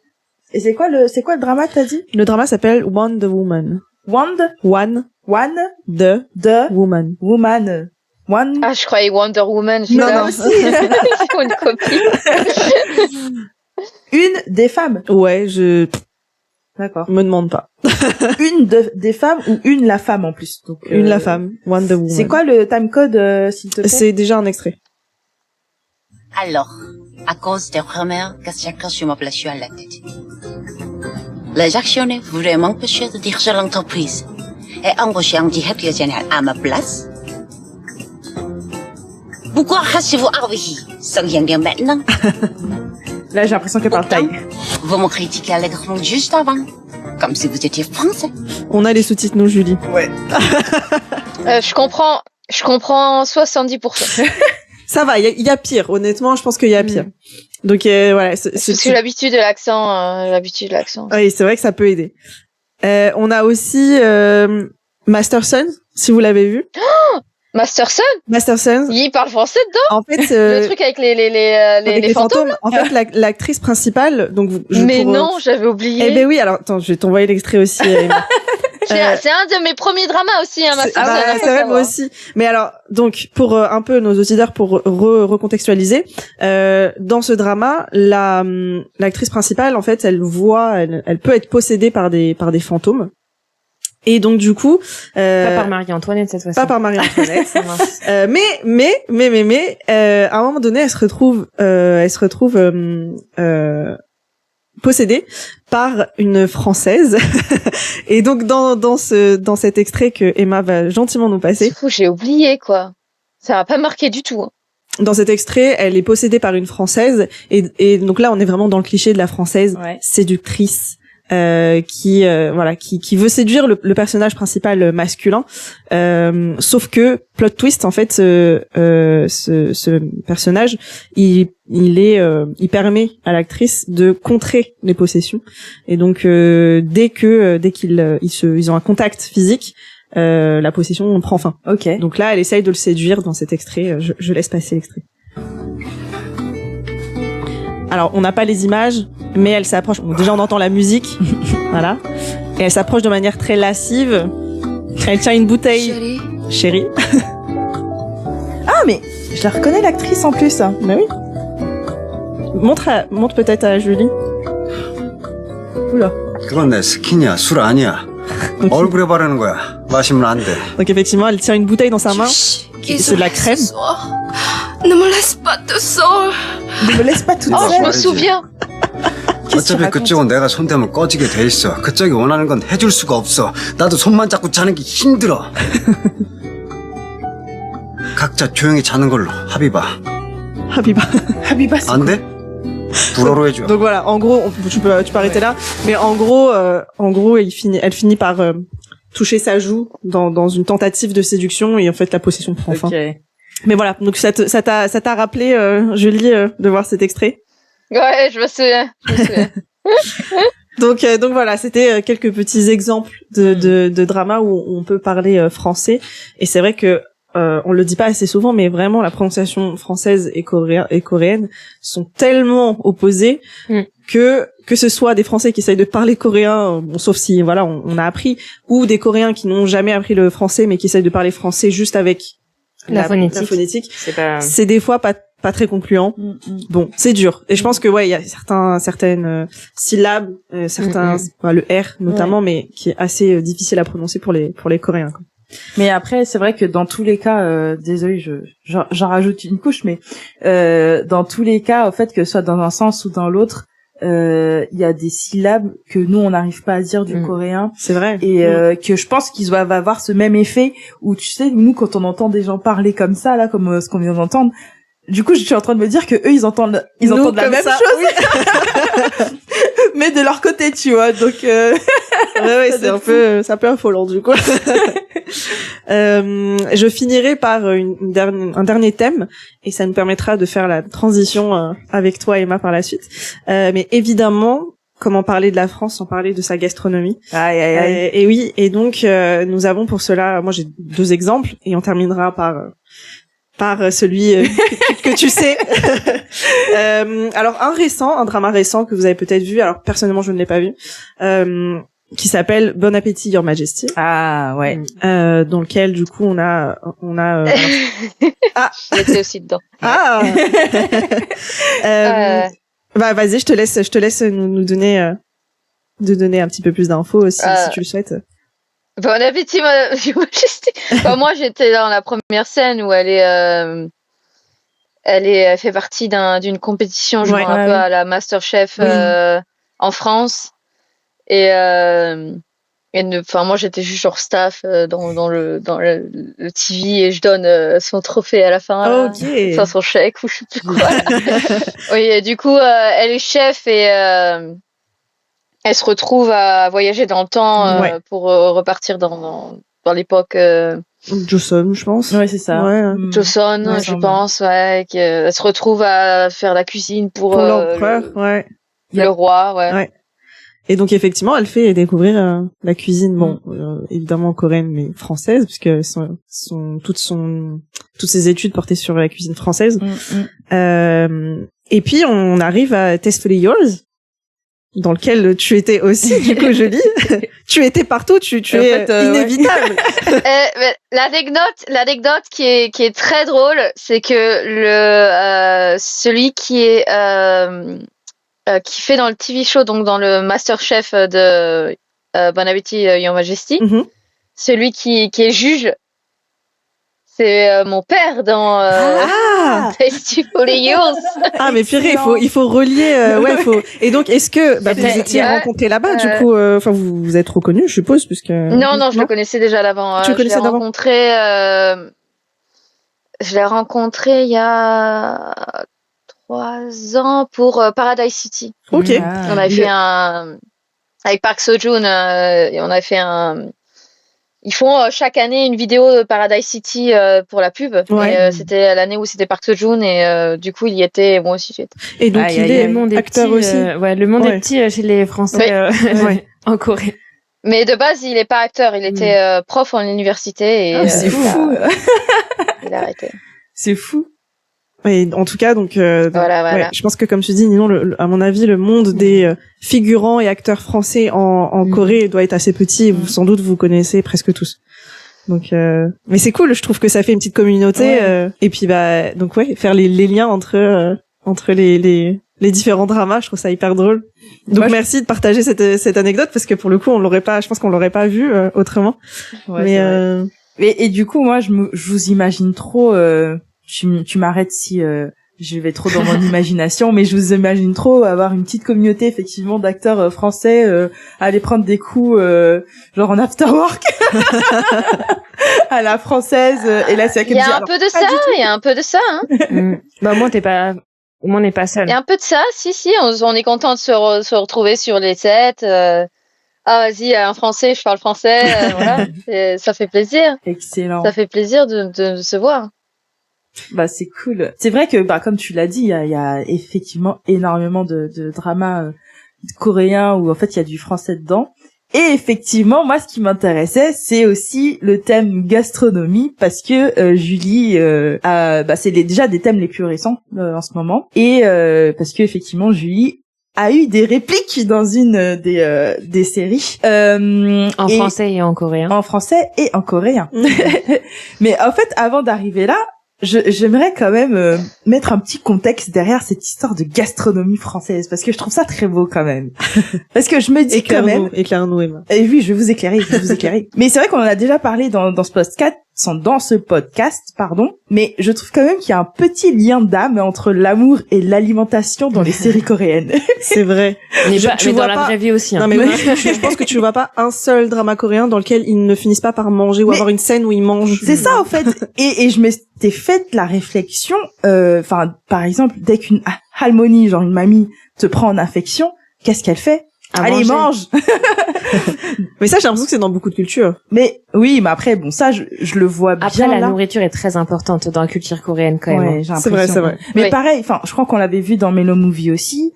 Quand le personnage principal il allait pas bien, son ami ne va pas forcément lui donner des mots tendres ou le réconforter comme ça. Il va lui envoyer de la nourriture. Enfin, en gros, prends soin de toi, mange. Et en fait, t'as l'impression que derrière un pap mogosa, genre est-ce que t'as mangé, derrière cette question en fait c'est est-ce que tu vas bien finalement, est-ce que ça va, est-ce que en fait j'ai l'impression que c'est un peu comme notre nous à nous ça va, enfin salut ça va, c'est salut est-ce que t'as mangé est-ce quoi que t'as mangé et je pense que c'est quelque chose de commun en Asie parce que en chinois aussi, peut-être tu le sais Julie, mais quand un chinois te dit ni cheval ne ma, est-ce que t'as mangé, c'est aussi pour demander c'est une façon de demander est-ce que tu vas bien, tu vois. Qu'est-ce qu'elle est intelligente, Hélène. Ah, mais... non. mais c'est vrai que quand tu parles du chinois. Non, mais c'est vrai que du coup, le lien, il est hyper présent. Il y a un lien d'âme, quoi. Ouais. Et c'est vrai que, et pareil, quand ce que je me disais aussi, c'est que, bon, t'as raison, c'est peut-être pas que les Coréens qui ont cette façon de voir, mais quand je regarde une série américaine, je peux faire 5 épisodes, où les mecs ils mangent pas en fait. Oui, effectivement. Ouais. Genre en fait ils mangent pas dans leur vie. Et je trouve ça beau que c'est dans ce contexte que la France apparaît. Ça nous lie. Et du coup permettez-moi de dire que c'est un peu un langage d'amour en fait finalement. On te permet. Et là je me suis dit mais attends, est-ce que je fais un raccourci et je me dis que le langage de l'amour des Coréens c'est l'alimentation. La gastronomie française apparaît dans les séries coréennes. Donc, les Coréens aiment la France. Mais oui, c'est bon, allez. Alors oui, je fais ma sophiste. J'ai le droit, non? Oui. C'est ton podcast, fais ce que tu veux. Ouais. Bon, j'aime cette théorie, donc elle est vraie, donc on accepte. Allez. Voilà, hop, ça c'est fait. Donc effectivement, t'en as parlé de l'exemple de Bon Appétit, Your Majesty. D'ailleurs, le titre en coréen, c'est Pokuni Shepe, qui en fait d'ailleurs rien à voir avec Bon Appétit, sauf je dire le chef du tyran, genre le cuisinier du tyran en fait. Ce qui colle plus à l'histoire, du coup, pour le coup. Mais au moins dans le titre anglais, on a une phrase française. Et en fait, je me suis dit justement par rapport à cette série, elle a figuré fin de l'année dernière, donc elle est sortie en 2025, fin 2025. Elle a figuré parmi les top 10 des séries regardées sur Netflix. Donc Julie, tu figures parmi les top 10. Il y a dans un monde, il y a des milliers de personnes qui t'ont vu à la télé. Des millions de personnes. Des millions de personnes qui t'ont vu sur Netflix. Et c'était fou, dans le top 10. Ouais. Et je trouve ça fou parce que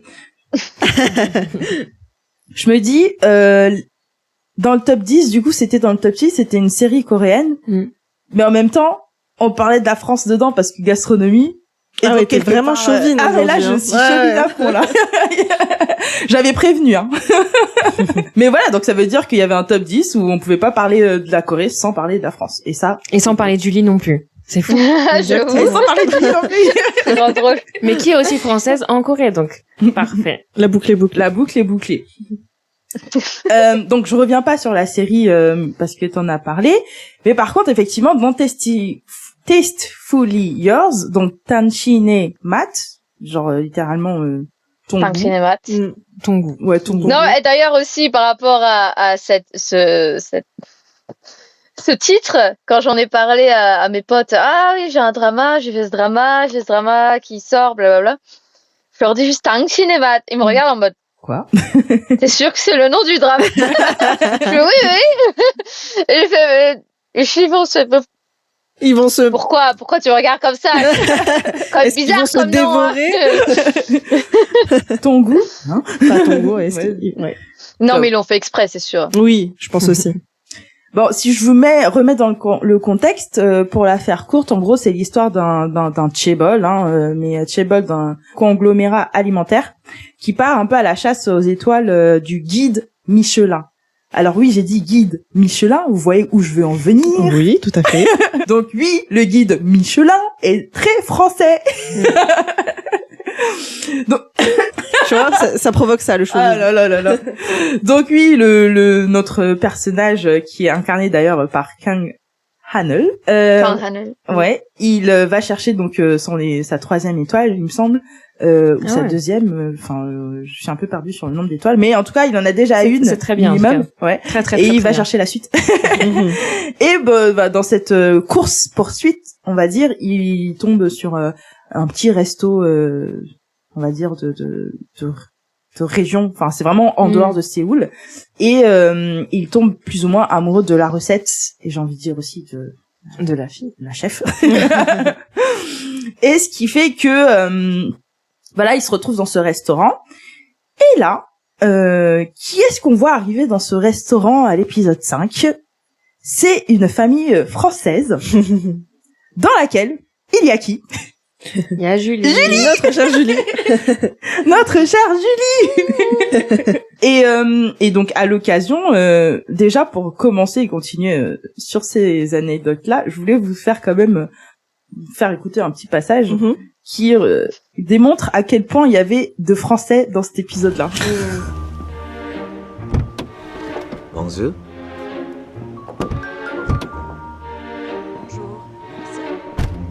Il y en a encore avant, hein. Oui, il y en a avant aussi, ouais. Bonjour.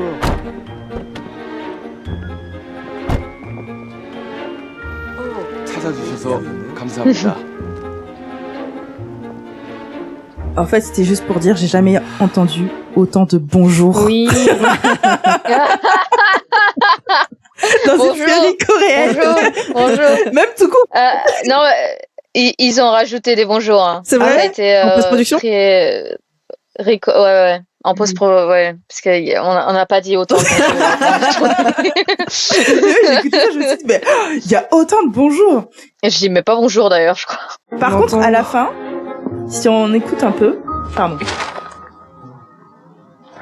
말도 안 통하는데 뭐든 너 어이구. Voudrais pas ici, s'il vous plaît. Merci. Tout va bien. Oui, ça va. Ça te fait bizarre de te voir, Julie? Alors oui, Non, mais son merci, il est tellement horrible. Venez par ici, s'il vous plaît. Merci.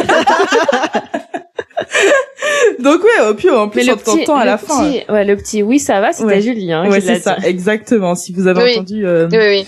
bah c'est trop mignon. Ça a en fait. été post-production. C'est vrai aussi? Mm. On Et parle c'est pas. bien d'avoir les petits... Mais c'est ta voix au moins ou? J'ai du Oui, mal à c'est savoir ma voix, du coup. c'est ma voix. J'ai dû retourner J'ai faire enregistré derrière. en record en studio. Ah, trop drôle. Mais je pense que c'est parce que c'est une scène de loin, non? Parce que c'est une scène où la caméra est... Puis vous êtes de plus dos loin, aussi. Ouais, de dos. Je pense que c'est pour ça que Oui, c'est... mais ils voulaient rajouter des trucs un peu pour le contexte, etc. Ok, ouais. Donc des trucs que t'avais même pas dit Pendant le pendant tournage. le tournage. en Ouais. fait. Mais c'est qui ont été rajoutés après. Et l'acteur qui est avec toi, qui joue ton futur mari, d'après ce que je comprends, il il parle vraiment bien français? Après, C'était compliqué. de toute façon, Ah ouais, je trouvais la qu'il seule parlait. personne qu'on entend avoir de longues phrases en français, c'est Conrad. Voilà, après, donc je me dis, purée, j'ai jamais entendu autant de bonjour. Et après, effectivement, je me suis un peu concentrée sur cette scène parce que elle racontait un peu une histoire que j'aimais bien. C'est parce que, en gros, dans cette scène, Julie, il présente pas mal de plats. Alors, déjà, pour le contexte, Julie, tu arrives dans ce restaurant justement pour te marier avec un Coréen. Et dans l'idée, Ouais. dans l'idée, du coup, l'idée c'est de goûter un peu les mets pour le mariage. C'est pas vraiment ça le concept. Vas-y. En fait, dans la culture coréenne, les familles doivent se rencontrer avant de se marier. Mais le problème, c'est que nous, on ne sait pas où rencontrer nos familles. Et si nos familles ne se rencontrent pas, c'est compliqué. Il n'y a pas de mariage. Pour se marier. Et on voit Donc, d'ailleurs le problème, c'est que... Non, j'allais dire, on voit d'ailleurs dans cette scène, on comprend assez facilement que ton beau-père, du coup, est très récalcitrant à l'idée de ce mariage multiculturel. Oui, il y a ça aussi. Ouais. Et je sais pas s'il devait avoir une mère aussi, mais du coup il y en avait pas. Mais du coup avoir cette première, enfin ce rendez-vous, c'est très important pour les familles en Corée. Et c'est pour ça que c'est autant stressant pour nous de trouver un endroit où tout le monde peut se rencontrer en même temps en fait. Ouais. Et puis c'est pour ça oui, que chacun parce apprécie que la moi, ma nourriture. mère ne peut pas manger épicé et que lui veut absolument son père manger coréen. Et que ton père est très critique apparemment aussi. Elena. Oui. C'est ça arrive après ça. Ah, pardon. Ne divulgage pas. Pardon, excusez-moi. Non, mais on sait pas. Il est critique de quoi Non, j'allais dire, il est critique sur, il est difficile sur ce qu'il mange. Ah oui. Mais du coup, c'est pour ça aussi qu'on est là, que c'est un peu je pense que c'est pour ça que ça renvoie à leur couple à eux aussi, tu vois, parce que c'est le repas a sauvé le mariage. Effectivement. Parce qu'il y a aussi des moments où ils ont coupé, parce qu'à la base, à la fin, mon beau-père, il prenait ma mère bras dessus, bourré en mode d'accord, c'est content. Et à la fin, je dis aussi, je prends la main de Go-min-chi et je lui dis merci vraiment, c'était un service parfait, l'endroit incroyable, la nourriture tellement bonne.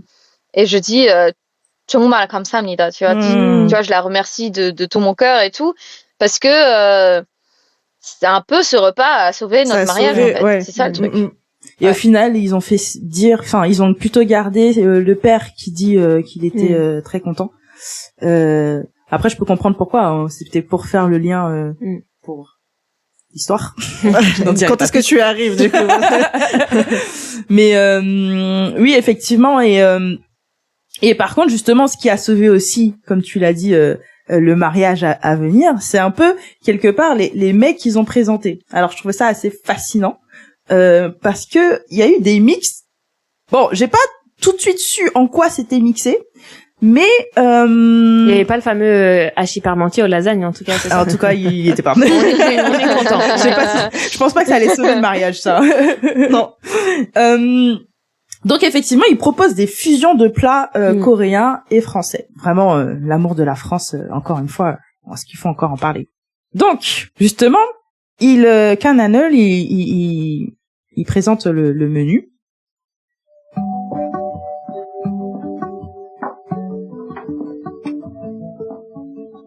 나머지부시대 정제, 나머지부시대 육회, 안보프탁탁 고향, 슌십스트 감태.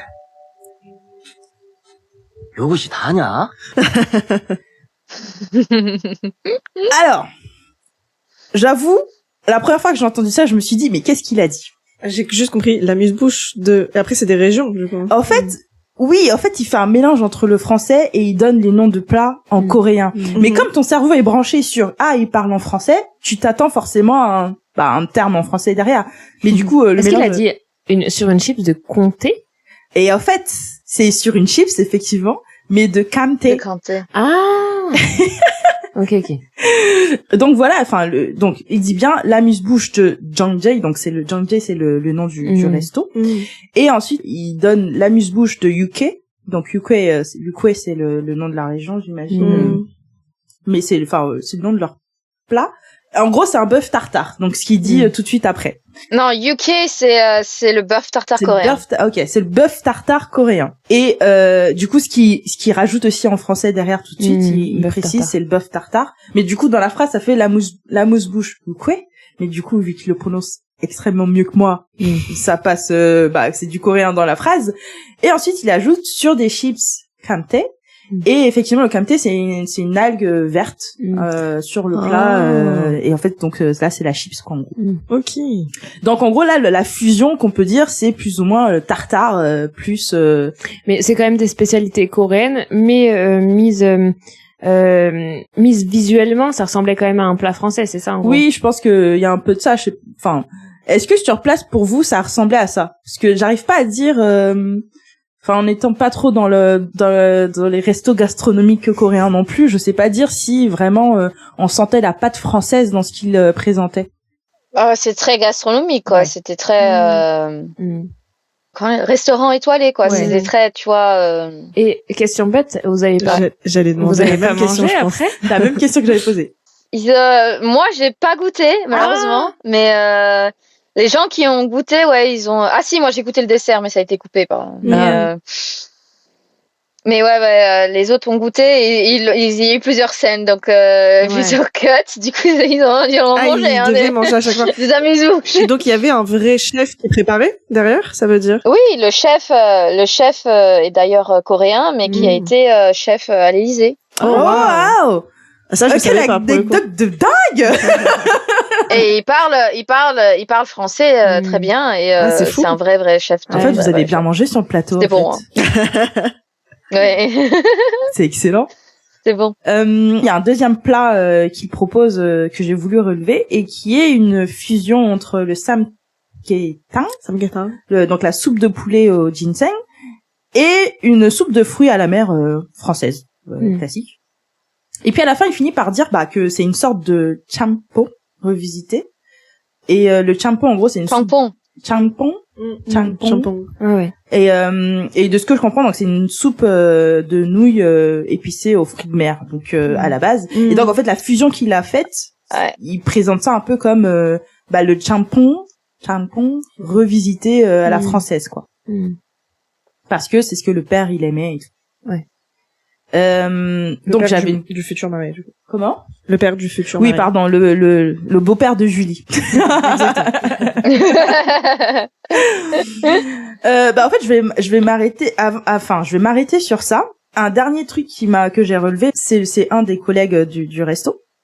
Il propose une fusion plus ou moins subtile. Je sais pas si vous l'avez vu comme moi, mais moi, chauvine que je suis aujourd'hui, je l'ai vu comme ça. Mais c'est un moment où il présente il sert du makgeolli, du vin. Et donc, c'est de l'alcool coréen, on est d'accord, il y a pas de souci, mais il le présente d'une telle manière c'est un alcool de riz. C'est un alcool de riz, c'est ça. Et en fait, il dit que c'est du vin coréen. Sauf que son vin, il pétille. Non mais c'est du champagne coréen en fait, c'est ça le truc. Du coup, je sais pas trop dire, mais donc il le présente comme un vin coréen. Et en fait, pour moi, c'est très subtil parce qu'il va aussi le servir comme un vin. T'as Kang derrière qui arrive avec, enfin, tu sais, d'habitude, tu mets un petit torchon devant et puis tu le baisses comme ça. Enfin, là, je fais des gestes que personne ne voit. Mais c'est des gestes qui sont, alors, si je peux amener ma petite patte, vas-y, le copain, non, mais le copain de ma sœur travaille dans le service hôtelier. Ouais. Et donc il a déjà travaillé dans des restaurants étoilés, etc. Et en fait c'est effectivement le geste que tu décris, c'est donc avec la main dans le dos et donc tu sers avec une main. Et en fait quand tu sers l'alcool, tu sers en retournant la bouteille. C'est ça, ce qu'il a fait. Tu verses légèrement et en fait après t'as un torchon dans ton autre main qui vient essuyer entre chaque. Il ne faut pas qu'il y ait de gouttes qui tombent en fait sur la table. Et ça effectivement c'est, alors je ne sais pas si on peut dire que c'est français. En tout cas, c'est un service haut de gamme. C'est-à-dire, c'est le service que tu fais dans les restaurants étoilés. Tu sers pas le makgeolli étoilé, mais tu sers pas effectivement le makgeolli de cette manière et habituellement. quand un resto est étoilé, il est étoilé de quoi? Du guide Michelin, effectivement. Merci. Donc c'est très français. C'est tout ce que je dirais. Mais merci pour cet éclaircissement. Mais pour la petite anecdote pour le makgeolli, nous on était un peu surpris qu'ils le présentent de cette manière parce qu'on s'est dit pourquoi ils le font pas de manière traditionnelle coréenne s'ils veulent avoir c'est pas censé savoir qu'ils veulent avoir des étoiles plus, mais c'était un peu étrange de notre manière de français, tu vois. Et après j'en ai discuté avec d'autres Coréens et on m'a dit que certains makgeolli de haute gamme peuvent être présentés de cette manière. Ok, ça marche. Ouais. Moi, en fait, je pense que ça donne une. J'ai plus le mot, mais le fait de vu que c'est censé être des versions plus haut de gamme que le makgeolli de base que tu bois dans ton pocha ou dans un bar, je pense que ça donne de la crédibilité en fait après à la boisson, parce qu'effectivement tu vas pas servir un truc qui est censé avoir enfin je sais pas, ça a été peut-être affiné plus longtemps ou les techniques étaient plus complexes, etc. Mais effectivement si tu le sers comme une vieille bière dans ton bar du coin, effectivement ça colle pas à l'image de quelque chose de haut de gamme. Donc ça m'étonne pas effectivement que pour donner de la crédibilité à ton produit, tu le sers d'une manière un peu plus sophistiquée. Exactement. Tout à fait. Et mais par contre, là à un moment on a gagné le cœur de beau papa, ça y est, il est dans la poche, il est tout content. Il a bu son petit verre de makgeolli là et trop bien. Et j'ai apprécié ce moment. Il demande un peu il demande à son fils comment on dit santé. Attendez, du coup, puisque j'adore ces moments-là. 발효되는 과정에서 생겨난 이산화탄소가 입속을 상쾌하게 해주기 때문에 기름진 음식과 페어링 해보았습니다. 스페셜 코리안 화이트 와인 땡큐. Il s'est pas embêté là. C'est très mignon, c'est très mignon. Ça m'a fait beaucoup rire cette scène où la maman, elle tourne le verre et elle sent de très loin. 맛있으시대요. C'était très français. 프랑스 말로 건배가 뭐대? 썽떼. Santé. 썽떼. 썽떼. Excellent. Trop mignon. C'est vraiment trop mignon. Du coup, je me suis demandé. Et attention, est-ce que vous avez vu? Ils ont trinqué et ils ont pas croisé, hein. Ah, j'ai pas fait gaffe à ça. Non, mais après la table. Oui, mais en Corée, ils croisent pas? C'est la question que je me pose. Non, c'est pas ça. C'est qu'en Corée, en France, on fait un par un. Ah oui? Ouais. Là, c'est tous ensemble, en fait. En Corée, jamais. Tu te regardes jamais dans les yeux et jamais tu fais ça. Même quand tu bois, tu tournes. Ouais, effectivement. Et en fait, le truc, c'est qu'ils se croisent jamais parce que c'est pas possible, parce qu'ils oui, c'est un mouvement de groupe, quoi. Ah, ok. Mais d'ailleurs, pour ce passage-là, dans mon souvenir, il me semble, je ne suis pas sûre, hein, mais ça a été improvisé. Ah, ok. Et le passage sur santé? Ouais. Ah, c'est fou. Mais qui c'est qui leur a soufflé santé du coup? Non, mais ils nous ont demandé. Ah oui, c'est ce que je voulais savoir. Mais je crois que c'est l'acteur qui joue beau-père qui a improvisé la scène. Qui a improvisé et c'est un truc comme ça. Et il me semble pas que c'était c'est trop bien, moi. C'est vrai, c'est bien. Mais aussi pour revenir sur celui qui est avec son makgeolli. En fait, au début aussi, ils ont coupé ce passage-là, mais il arrive avec l'eau. Bien avant, au début du repas. Et en fait, il est méga stressé, il en met partout. Et c'est pour ça qu'il est en mode white wine. Special white wine. Korean white wine. Thank you. Thank you. Oui, tu sens qu'il est un peu emporté. Et il y a aussi le passage où il est comédie, il est ce gars comédien, hein, il est né vraiment. Parce qu'il y a aussi passage où quand moi j'arrive avec mon fiancé et qu'on arrive au restaurant et que après on se barre. En fait, quand on est parti, on n'a rien dit en fait, parce que, enfin, tu sais, on était dans le truc et c'était pas dans le script. Du coup, on est parti et lui, il était là derrière en mode say goodbye. Et ils l'ont laissé. Du coup, si tu regardes la scène, il est là say goodbye. Excellent. Aïe, aïe. Ça doit être trop bien vraiment d'avoir d'avoir vraiment toutes les anecdotes derrière du tournage quoi. C'est que ça rajoute vraiment à l'expérience. Je pense pour toi Julie, c'est des souvenirs après qui restent quoi. Donc c'est trop cool. Ouais. Non, moi j'adore un peu, en tout cas ce format-là où on a un peu un behind the scene en même temps. C'est excellent. Tu fais vivre en moi ce cœur de petit enfant. Sa passion cachée, son rêve d'être actrice. Pas actrice, mais moi d'être, tu vois, sur les plateaux, genre directrice. Souris pour voir comment ça se passe. Non, genre en mode ça là, ou sinon tu cries. C'est goodbye. Non, c'est excellent. Moi j'aimerais bien. Ça a l'air sympa. Voilà, c'est dit. Tu n'es jamais trop tard. Bah, je sais pas. J'ai quand même une bonne trentaine d'années. Oh non mais n'importe quoi. Elle disait ça comme si elle était périmée. Tu sais. Regarde le papa de le papa de Julie. Que veux-tu dire par là? Bah, il a commencé tard du coup. Ouais. La figuration. Oui. Alors qu'il était prof d'université. C'est vrai. T'as plus qu'à devenir prof d'université. C'est donc ça. C'est ça. Bah pour finir, j'ai un petit bonus du coup. Ma mère, elle ne peut pas manger coréen. Elle évite de manger de la nourriture épicée. Donc c'est pas évident de trouver un restaurant pour se rencontrer. Moi j'avais une petite question pour toi Julie. C'est quel drama dans lequel tu as eu la plus longue réplique, en tout cas qui est restée après dans le montage? Parce que je sais, on se doute qu'il y a beaucoup de choses, comme tu l'as déjà dit à plusieurs reprises, mais ils coupent souvent en fait des scènes qui pour une question de peut-être de durée, de fluidité dans la scène. Mais du coup, dans tes souvenirs, c'est quel drama? Est-ce que c'est celui-là? C'est quel drama dans lequel tu as eu la plus longue réplique? C'est celui-là. Après, j'ai fait aussi des productions plus petites où j'avais beaucoup plus de lignes, etc. Comment on appelle ça?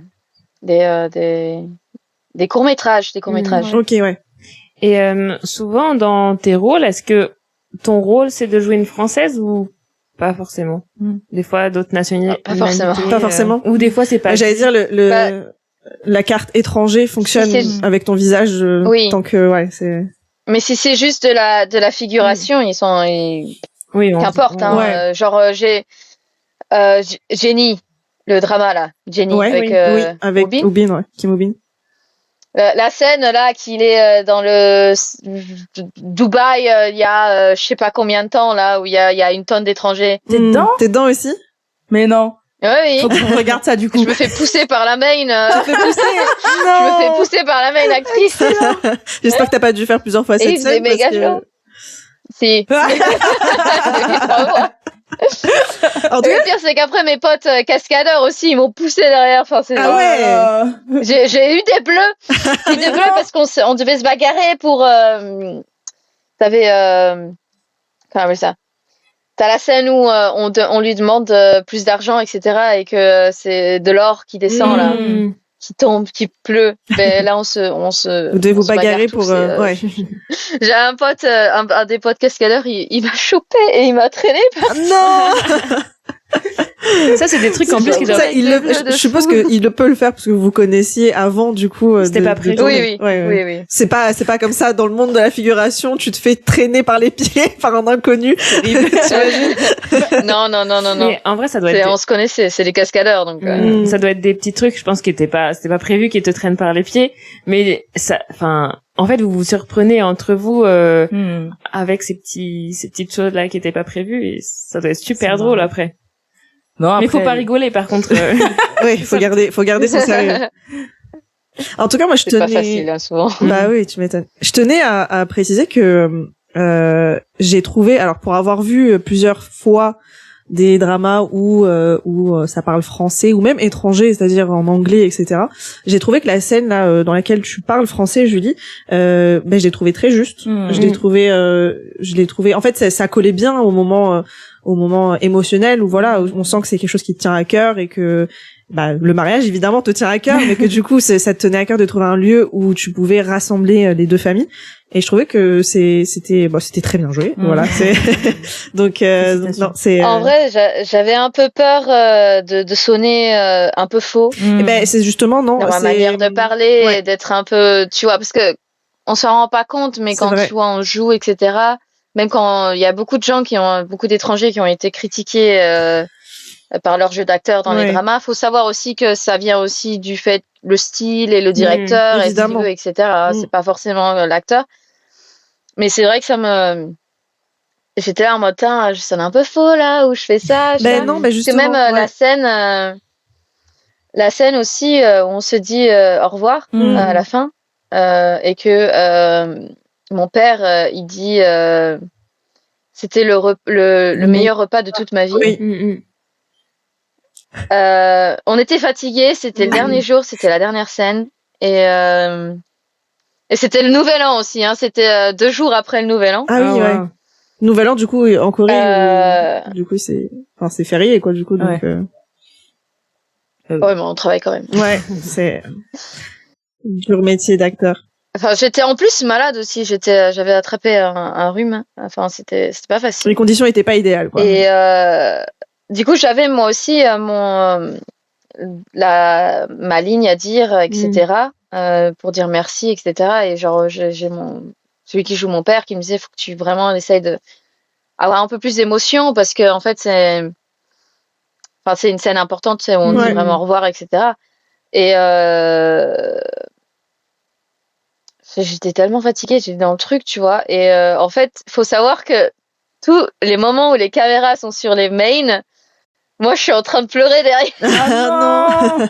Mais c'est des pleurs de fatigue, en fait. Parce qu'en fait, non, pas entièrement, parce qu'en fait, tu sais, on était là, on était tous là, et on avait un bon feeling avec toute l'équipe et tout. Et quand Xavier, du coup, celui qui joue mon père, il a dit, c'était le meilleur repas de toute ma vie. Enfin, je sais pas si vous arrivez à entendre à quel point c'est lourd d'émotions ce qu'il vient de dire. Et moi, je l'ai entendu et je me suis dit, tiens, c'était des vraies larmes. C'est comme si c'était ma vie, tu vois, c'était mes parents et tout. Et il a dit ça, et quand il a dit ça, j'ai commencé à avoir les larmes qui venaient, tu vois. Mais lui aussi, on voit qu'il il est émotif. Il est émotif, ouais. Et genre, ça m'a fait pleurer, quoi, parce que j'ai fait, putain, j'avais vraiment l'impression de vivre le truc. Ouais, tu t'es vraiment rentré dans la peau du personnage. Ouais. C'est fou. Et du coup, comme ma pote, celle qui joue ma mère aussi, elle m'a vu pleurer, du coup, elle s'est mise à pleurer. Et du coup, il y a Cordanul qui arrive et il vient vers moi, il a dit, pourquoi tu pleures? Et moi, je suis sûre, c'est à cause de Xavier, là, et sa réplique de fou, là. Et du coup, il était là, mais pourquoi tu pleures? Il comprenait pas l'impact du truc sur le moment, tu vois. Et en fait, du coup, Xavier, il a essayé de faire ça aussi parce qu'il voulait un peu, vraiment avoir des réactions des main acteurs, en fait. Avoir un peu plus de... Amener de la profondeur. Soit un peu plus touchés par la situation. Parce qu'au début, ils étaient un peu poker face, tu vois. Du coup, voilà.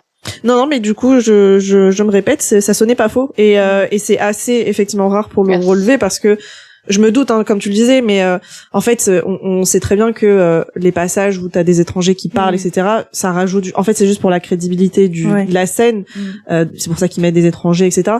Donc, c'est jamais évident de te mettre dans la peau d'un personnage pour une ligne. Puis, ça dépend effectivement comment t'es dirigé par le réalisateur, comment les acteurs en face de toi réagissent, etc. Donc, c'est jamais évident, je trouve, d'avoir de la justesse dans le jeu d'acteur des étrangers, et c'est vrai que des fois ça sonne faux, ça sonne décalé. Là, dans cette scène, ma première impression c'est que je trouvais ça juste, en fait. Donc voilà, je tenais à le souligner. Merci, ça me touche. Et d'ailleurs aussi, pour rebondir là-dessus, savoir que des fois, ils vont aussi engager, pas forcément, même si pour des Français, des fois, ils vont engager des gens qui sont pas français. Genre, je crois que Green Mother Club, il y a une scène où ils sont censés être en France et ils sont dans une ruelle et t'as un marchand qui lui vend, tu sais, une peinture. Tu sais, les peintures un peu, voilà, que tu trouves dans les rues, etc. Le gars, c'est un Américain. Voilà, c'est vrai que après, je pense qu'en Corée, en fait, tant que t'es, mais quand tu penses, c'est t'es dommage. blanc, et des fois aussi, il faut savoir aussi que même pour certains, bon, pas les mains, mais certains rôles, ils vont prendre les gens pour leur physique et non pas pour leur capacité d'acteur. Oui, ça. Et c'est vrai que ça m'a marqué parce que on discutait avec après cette scène où je parle j'aimerais rencontrer mes blablabla. Et du coup, j'étais avec Kang Han-eul et on discutait un peu plus. Et il m'a regardé, il a fait tiens, depuis quand tu fais de l'acting, etc. Tu joues bien, etc. Et c'est vrai que ça m'avait surpris qu'il me dise ça. Tu vois. Je pense que c'est le meilleur compliment que tu peux recevoir d'un acteur confirmé. En plus, surtout d'un acteur confirmé comme Kang Han-eul. En vrai, c'est... Donc bientôt Julie sur nos petits écrans, c'est ça, avec plus de lignes. N'oublie pas quand tu reçois un petit message, réponds-nous du coup, on serait intéressé pour une prochaine interview. Avec plaisir. Et du coup justement avec tout ça, où est-ce que tu te vois, je sais pas moi, demain pour toi, c'est quoi un peu les plans? Qu'est-ce que tu te dis justement sur cette carrière d'actrice ou de cavalière? Est-ce que tu te dis que il y en a un qui pourrait prendre le pas sur l'autre, ou vraiment tu te dis je continue les deux? Enfin voilà, quelle est un peu pour toi tes perspectives pour la suite? Je pense que déjà actrice, si t'es pas connue, c'est difficile d'en vivre. C'est vraiment c'est ou tout ou rien. L'acting, c'est, tu vois, même à Hollywood, les gens ils ont des side jobs, c'est pareil ici, hein, les Coréens qui ont des petits rôles, ils ont des part-time, hein, ils font pas. Et je pense que avoir les deux, pour moi, c'est un peu avoir un équilibre. Et je peux même allier les deux en même temps. Du coup, c'est ça qui est cool, c'est que c'est deux choses qui encore mieux, qui tiennent à cœur. Donc, mais c'est vrai que moi, en tant qu'acting, j'ai des projets que j'aimerais bien faire. J'aimerais bien faire des vraiment films historiques ou un peu à la Mousquetaire, des trucs comme ça, ou les films d'action. On s'est posé la question parce que effectivement, moi, je voulais te demander justement si t'avais vraiment un rôle rêvé. Enfin, de prédilection. Évidemment, j'ai pensé directement au drama historique parce que t'aimes bien les chevaux, mais aussi tu nous avais dit que t'adorais l'histoire et puis le lien est vite fait. Voilà. Non, mais en vrai, c'est un peu, ça serait une consécration parce que moi j'aimerais aussi les films d'action, un peu les films agents secrets, les films des trucs comme ça, parce que j'aime beaucoup l'action. J'ai fait un peu de training pour ça, pour la cascade. Et j'ai le profil pour. Bon là, ça se voit pas trop, mais t'as un couteau suisse. Julie sur tous les fronts. Mais j'ai l'air un peu forte de base. Physiquement, je fais un peu. Je suis pas fine quoi. Je suis un peu lean, sportive. Du coup, ça marche plus pour ce qui est action et trucs comme ça. Mais la consécration, c'est vrai que moi j'ai grandi parce qu'on parlait aussi de pourquoi l'Asie, des trucs comme ça. Moi j'ai grandi, j'adorais les films KPDP, des trucs mousquetaires, d'Artagnan, et aussi des films un peu kung-fu, fantasy, des trucs comme ça. Et c'est vrai que c'est un beau cadre. C'est vrai que ça serait une consécration d'avoir un rôle dans un film historique. Bah écoute, c'est tout ce qu'on te souhaite. C'est tout ce qu'on te souhaite. Vraiment. C'est tout ce qu'on te souhaite. T'avais du mal. Merci. Attends, c'est tout ce qu'on te souhaite, Julie. Voilà. Merci beaucoup. Et puis bon, à côté, j'essaye d'écrire mes projets. Moi, j'ai une idée d'un espèce de pièce de théâtre, comédie musicale sur le thème Joseon et mousquetaires avec des chevaux, etc. Donc spectacle équestre comédie musicale historique. Où tu mêles finalement toutes tes passions, quoi. Oui, donc c'est cool. trop bien. On viendrait te voir. Exact. Ticket premier rang. Voilà. Grave. Option passe journaliste. Yeah. T'as ta carte Emma. C'est ça. Je pense qu'on a fait le tour. Après, bon, comme c'est un peu un épisode où on se dit que justement on entrevoit les relations France-Corée, est-ce que tu aurais un mot pour toi, ce que ça représente cette relation France-Corée? En français, c'est pas facile, hein. Ouais. En français et en coréen, si tu peux. Idéalement, si t'as pas, c'est pas grave. Est-ce que nous on a? En fait, moi j'en ai un, mais qui est en rapport avec. Oui, si, j'en ai un. T'en as un? Je pense. Oui. Mais c'est assez général. Oh bah c'est ce que ça représente pour toi. Cette France Corée. Moi j'ai pas. J'ai essayé, j'ai trouvé, de chercher, j'ai pas trouvé. Ah bah bravo. Ah si, j'ai. Mais faudrait que je l'ai en coréen. Alors Julie. Mais du coup moi je l'ai pas. En vrai c'est compliqué parce que j'essaie de chercher, mais parce que quand on revient dans le passé, on n'a pas été très tout le temps très très gentil avec les Coréens. Hein, ouais. Bah après la France, est-ce qu'elle a été très très gentille avec les autres pays, avec le monde entier? Ouais. Pardon. C'est vrai. Mais bon, je pense qu'on a essayé d'aider la Corée au mieux que l'on peut, et on l'aide toujours comme on peut, quoi. Et c'est vrai que même quand on parle de même au niveau des chevaux, la fédération coréenne et la fédération française ont des liens. Ah, c'est vrai. Ils ont des collaborations. Okay, oui. Bien. Il y a tous les ans, ils envoient des cavaliers en France. Ouais. En fait, on est liés de toutes parts, en fait. Mais c'est ça qui est beau. Enfin, en tout cas, il y a de la liaison. Enfin, il y a de. C'est ça ton mot? C'est ça ton mot, Emma? Non, c'est pas ça mon mot. Est-ce que t'en as un, Elina? Bah, du coup, moi, je l'ai pas en coréen. Ah, c'est très bien, on va le faire en français, parce que. Mais du coup, moi, je me disais que le mot c'est prometteur, dans le sens où on sent depuis quelques années qu'il y a de plus en plus de liens entre la Corée et la France, que ce soit politiquement, culturellement. Évidemment, la Corée, elle est rentrée par la porte de la culture, en fait, en France, avec la Hallyu. Donc, évidemment, la K-pop, les dramas, les films, surtout, mais on n'en parle pas beaucoup et pas assez. Mais pour la majeure partie des Français, la Corée, c'est Parasite, c'est Squid Game. Évidemment, nous, on connaît via la K-pop, les dramas, etc.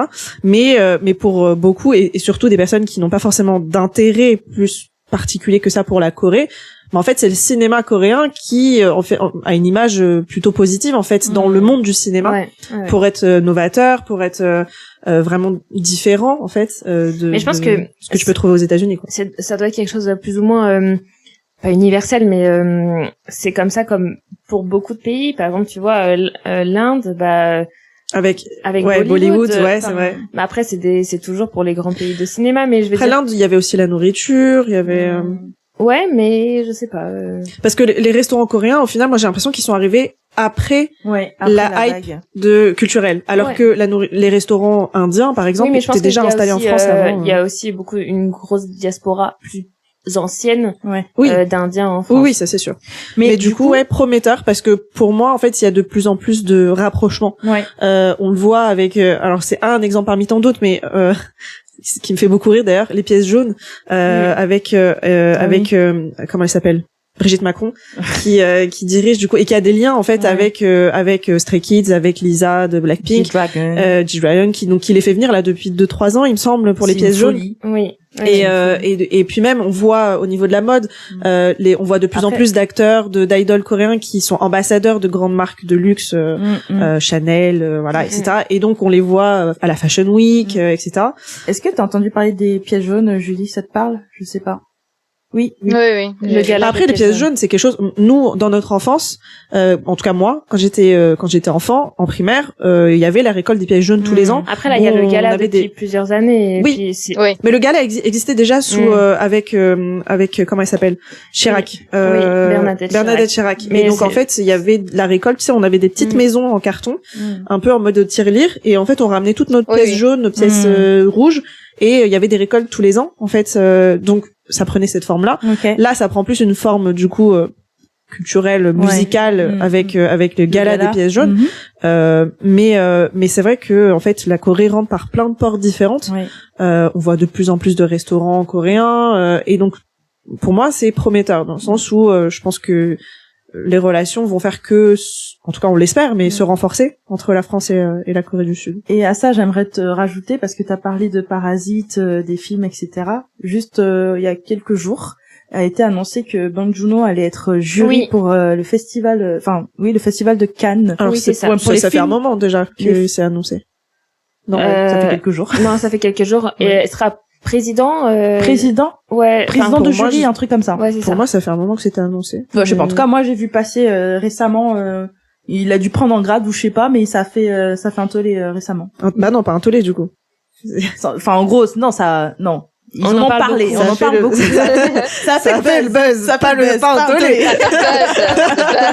Ça fait le buzz. Et justement, il disait que c'était une première et pour le cinéma coréen d'être autant mis en avant, c'était un grand sur honneur. La scène internationale. Après, ça dépend. Je sais pas quand est-ce qu'on a prévu de publier ce podcast. D'ici 2 semaines. Ah, voilà, c'est ça. Donc ça fera plus bientôt. Enfin, ça fera plus. Il y a quelques jours. Bah ça reste quelques jours. Mais voilà, mon mot c'était prometteur. Ouais, moi je rebondis par rapport à ce que je disais en introduction. Moi je pense que j'aurais dit passion en fait. Une passion commune entre les deux pays. Je pense que nous qui connaissons bien la Corée, on n'idéalise pas, mais on n'idéalise pas la Corée, mais je veux dire on est passionné par elle. Je pense que de l'autre côté du monde, il y a aussi des Coréens qui sont passionnés par la culture française. Et j'ai essayé de chercher un mot en coréen, et quand je tape passion, j'arrive sur la passion romantique. Donc c'est pas ça que je vais vous dire. Ça peut marcher aussi. Ça peut marcher aussi, mais luxure pas trop. Moins, effectivement.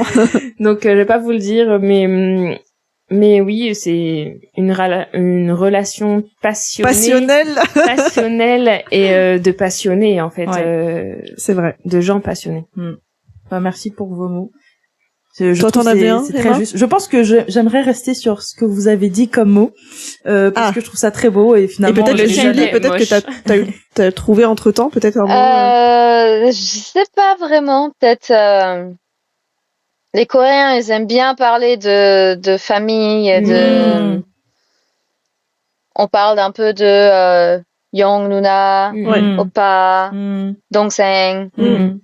Et peut-être qu'on pourrait parler un peu de notre slogan un peu français, fraternité. Et allez, j'adore. Julie, beau. Vraiment, c'est très très beau. On peut parler de fraternité entre la Corée et la France. Et très très beau. Et d'ailleurs, dans le slogan des 140 ans, créativité, opportunité, solidarité. Allez, la boucle qui boucle. La boucle qui boucle. Fraternité. C'est excellent. Juste Eratom, donc j'ai dit Bong Joon-ho tout à l'heure, mais en fait c'était Park Chan-wook qui devient le réalisateur, qui devient jury parce que pour moi Bong Joon-ho président du jury. Il avait présidé un autre peut-être, alors attends. Donc président du jury du festival de Cannes pour 2026. Petit erratum, voilà. Mais par contre, effectivement, moi aussi j'avais quand même compris, parce que j'ai vu passer le truc il y a 2 jours. Quoi.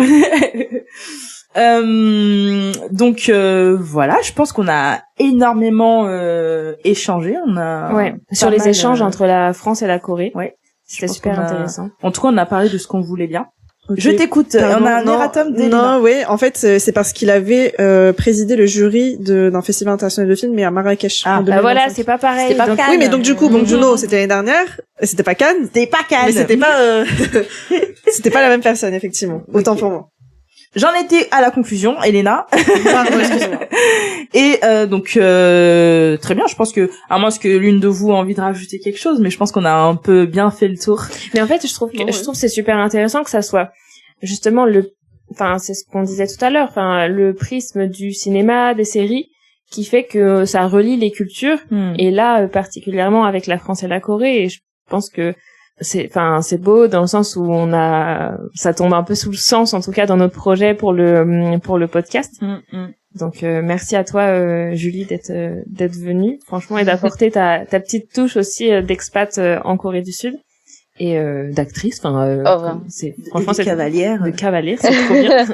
Ça va. Merci de m'avoir invité en tout cas, ça m'a fait énormément plaisir. Partagez, totalement. Alors, chers auditeurs, n'hésitez pas à suivre Julie si vous voulez en savoir plus sur ses aventures et ses projets professionnels, ses projets futurs, et sur Wally. Si vous ne savez pas qui est Wally, Wally, vous allez aller soyez curieux et allez voir sur sa page qui est Wally. Sa page, c'est il est très mignon. Jo-Mi, donc Ju comme Julie, Jo comme Joseph, J-U-G-J-O, c'est ça, et Mi avec 2 I, M-I-I-E.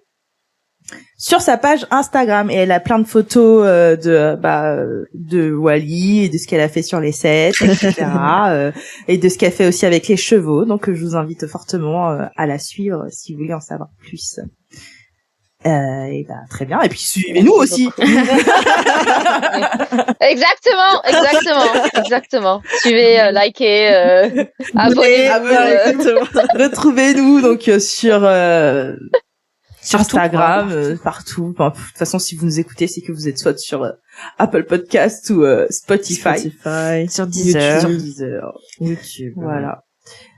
Sur ce, très sympa d'avoir eu tout le monde autour de la table. Et Julie à l'autre bout du continent. À l'autre bout du monde. Notre très grande table du monde. Le pont qui relie la France et la Corée du Sud. La table ronde. Ouais, c'est beau. Retrouvez-nous bientôt pour un épisode qui, cette fois-ci, sera un peu le miroir, l'envers du décor, mais côté coréen. Qu'est-ce que le coréen pense de nous dans nos murs en France? Le match retour. Le match retour, exactement. Belle façon de le dire. Sur ce, on se dit au revoir. On vous remercie de nous avoir écoutés. 들어주셔서 감사합니다.